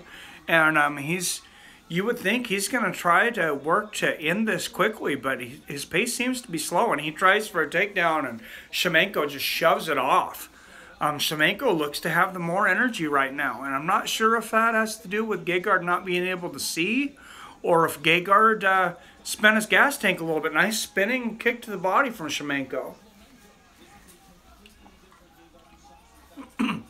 Schlemenko looks like a different fighter this round. Nice right hand from Gegard, though. He's still there, landing a stiff jab. He's got Schlemenko up against the fence right now, and he's throwing some shots. There's a spinning kick there. Schlemenko misses a couple hooks. Body kick from Mousasi. This is definitely a very competitive fight in anybody's fight right now. And luckily for us fight fans, an entertaining fight. Schlemenko with a spinning kick to the body there. Oh, Gegard throws a side kick to the knee. I think that's a really underutilized... oh, man, left-right hook from Schlemenko. Really underutilized tool, the side kick to the knee that I was talking about from Mousasi. And Schlemenko goes for a spinning back fist there. Partially lands it. Gegard wants to get this down to the ground, and Schlemenko is shocking him there. He's not allowing it. He's got one underhook there. Going old school with the foot stomps there, Gegard Mousasi. Oh, and a knee to the thigh.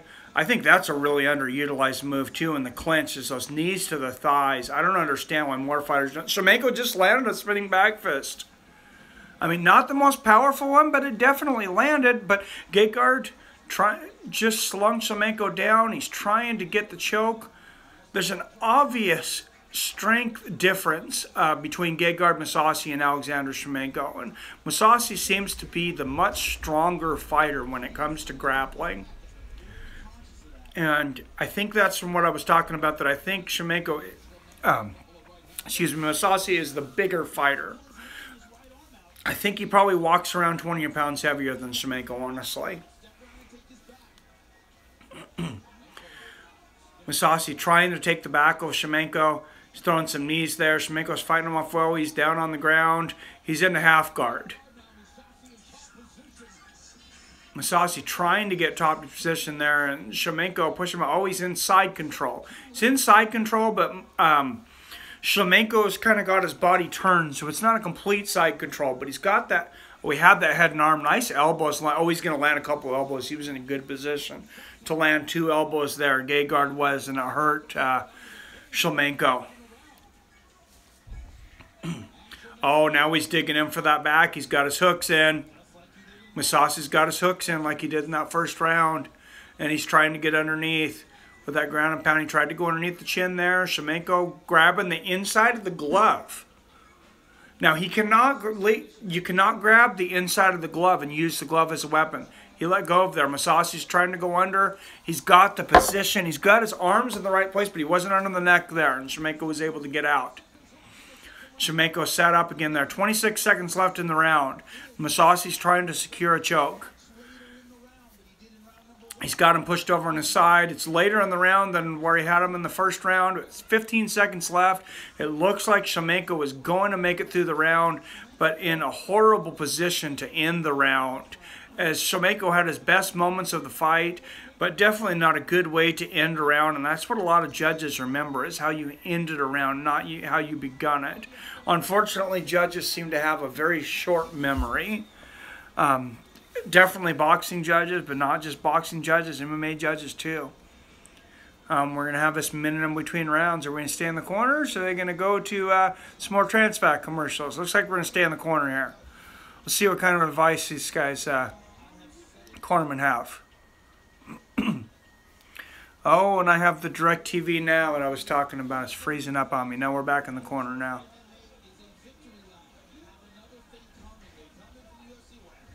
Schlemenko kind of looks like my brother. Probably mostly because he's basically your brother looks Russian. Yeah, that's true. How old, if you guys are watching this, how old does Schlemenko look? Apparently he's 33. That's what Wikipedia says, though. He was born in 1984. Yeah, a lot of those foreign guys fucking lie about when they were born. I don't buy it. I think he's in his 40s. If he's not, he's got some horrible fucking genes. His family must live to be like 56. Now, life expectancy of a Schlemenko. Life expectancy of Schlemenko is 56. If your last name's Schlemenko, that's your life expectancy right there. Look at this guy at 33. Looks like he's half dead already. Well, that is. Comes out with a left hook. Oh, body kick from Schlemenko. Left body hook, body kick. It's nice moves. Commentators have it split. First round of Mousasi, second round of Schlemenko. I was giving the second round to Schlemenko, but I thought Mousasi might have stolen it in the last couple of minutes. It'll be interesting to see what the judges think. Spinning kick to the body from Schlemenko, back to that side kick to the knee for Mousasi. Mousasi throwing the jab out there.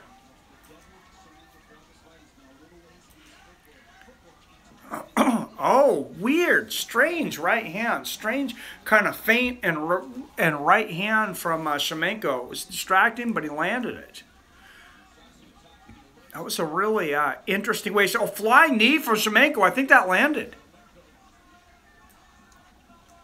That might have hurt Mousasi. He's standing now. Oh, left body hook, left body kick, followed by a left body hook from Schlemenko.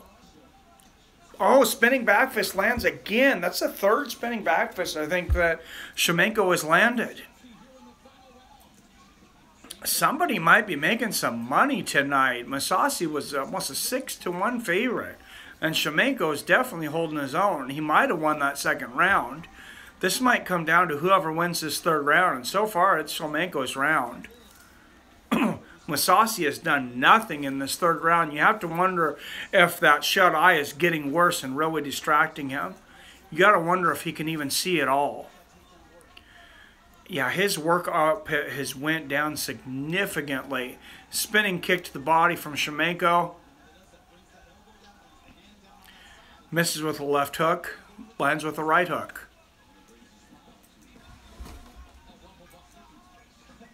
I think I was backwards there because Schlemenko's southpaw threw me off.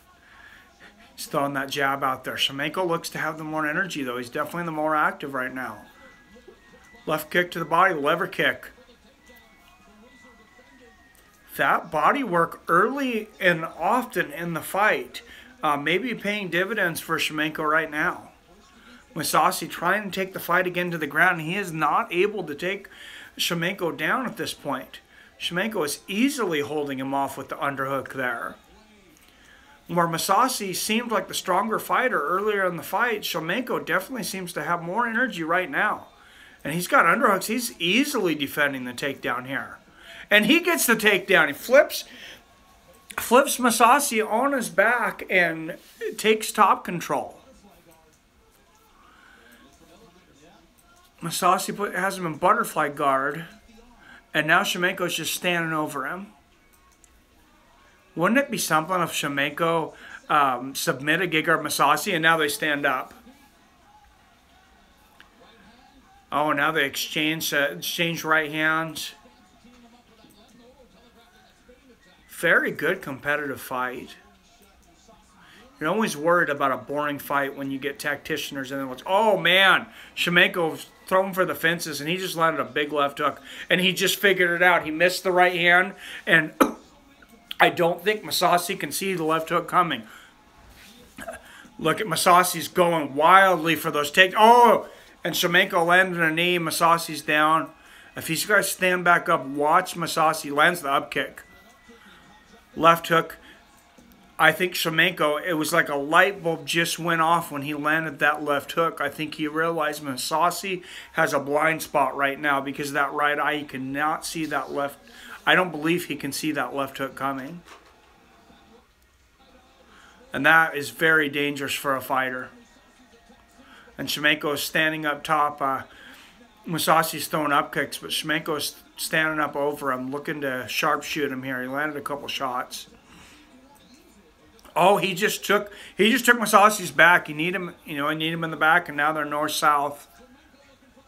He's going for a guillotine choke.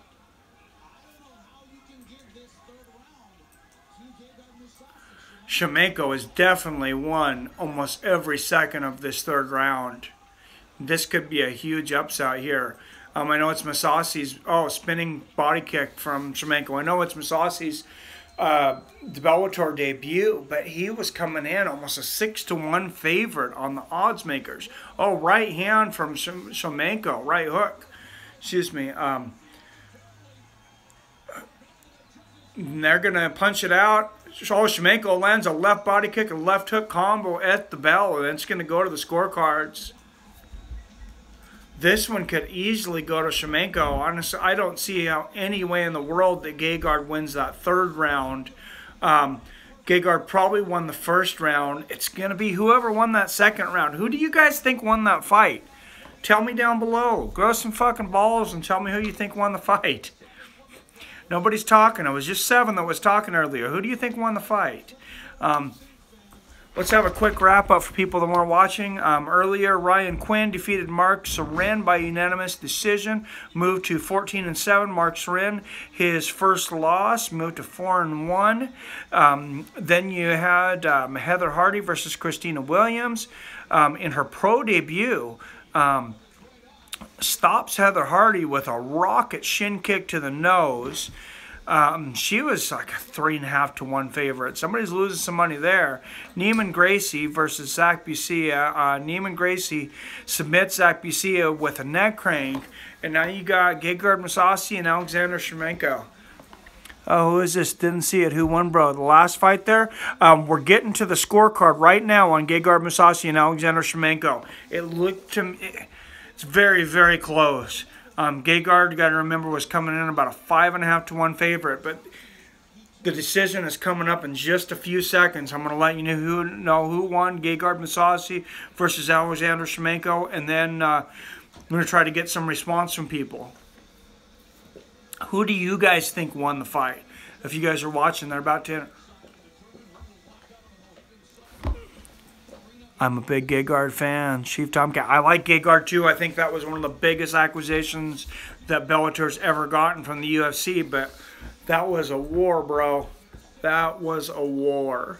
And I'm not sure who won, but Gegard's right eye is definitely swollen up to the point to where I don't think you can see out of it. It's been swollen since the first round.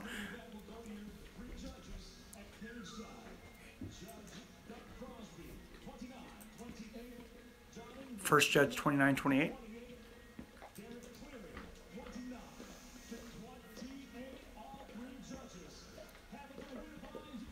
Unanimous decision 29-28.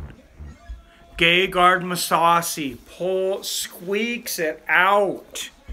What do you guys think about that? Was that a legit decision? 29-28, Gegard Mousasi. Congratulations, Gegard Mousasi. Victory in his first fight in Bellator. Man, that was a close fight. If you guys can see his eye, right eye, it's completely closed down. There's no way you can see out of it. Gegard moves to 43-6-2.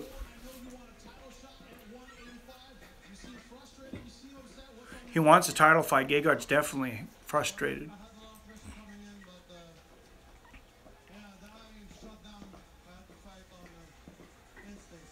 He says he's disappointed, but his eyes shut down. He had to fight on instincts.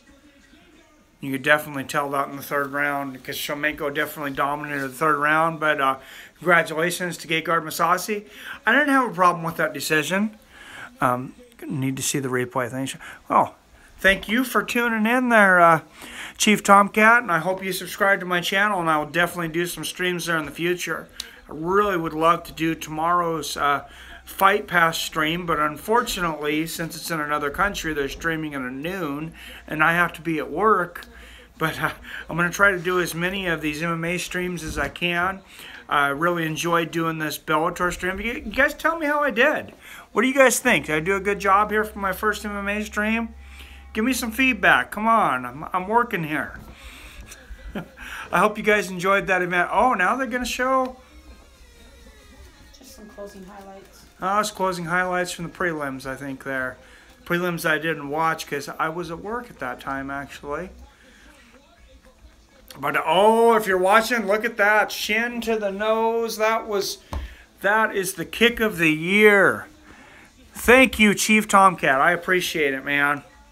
I hope you tune in the future. I'm going to definitely try to do a lot more of these. Definitely will make sure that I'm doing November 3rd for Bellator 156 for Ryan Bader's title fight there. And thank you guys very much for tuning in. It was a lot of fun, and I hope to do a lot more of these. It's definitely worth it.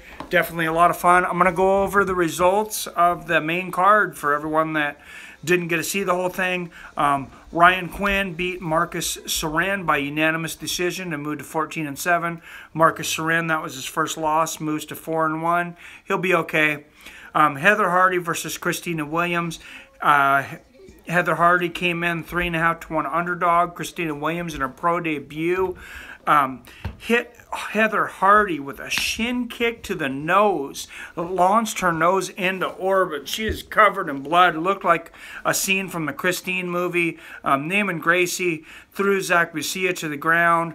Neck crank. Also a little bit of a ball twister there, as I was talking about. And Gegard Mousasi in his debut in Bellator squeaks out a win against Alexander Schlemenko. Thank you guys for tuning in. This was a lot of fun. I don't always watch the Bellator events, but this one was a lot of fun. It was a lot of fun to commentate. And like I said again, congratulations to Gegard Mousasi squeaking out a win against Alexander Schlemenko. And sorry to Christina Williams. Sorry I doubted you and said you looked like a girl on your first day of high school. You were definitely cool, calm, and collective, and got the knockout over Heather Hardy. Like I said again here, guys, the wins: Ryan Quinn over Marcus Sorin, Christina Williams over Heather Hardy, Neiman Gracie beats Zach Bucia by submission, and Gegard Mousasi squeaks out a decision against Alexander Schlemenko with a right eye swollen up like a baseball.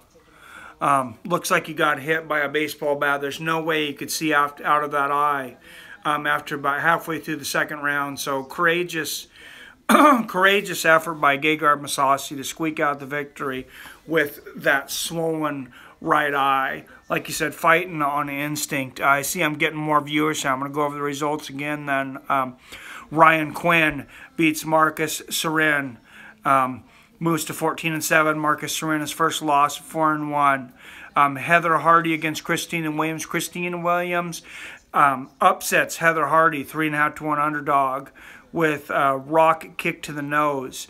Knockout. Neiman Gracie submits Zach Bucia by neck crank combo ball squeezer with his heel there.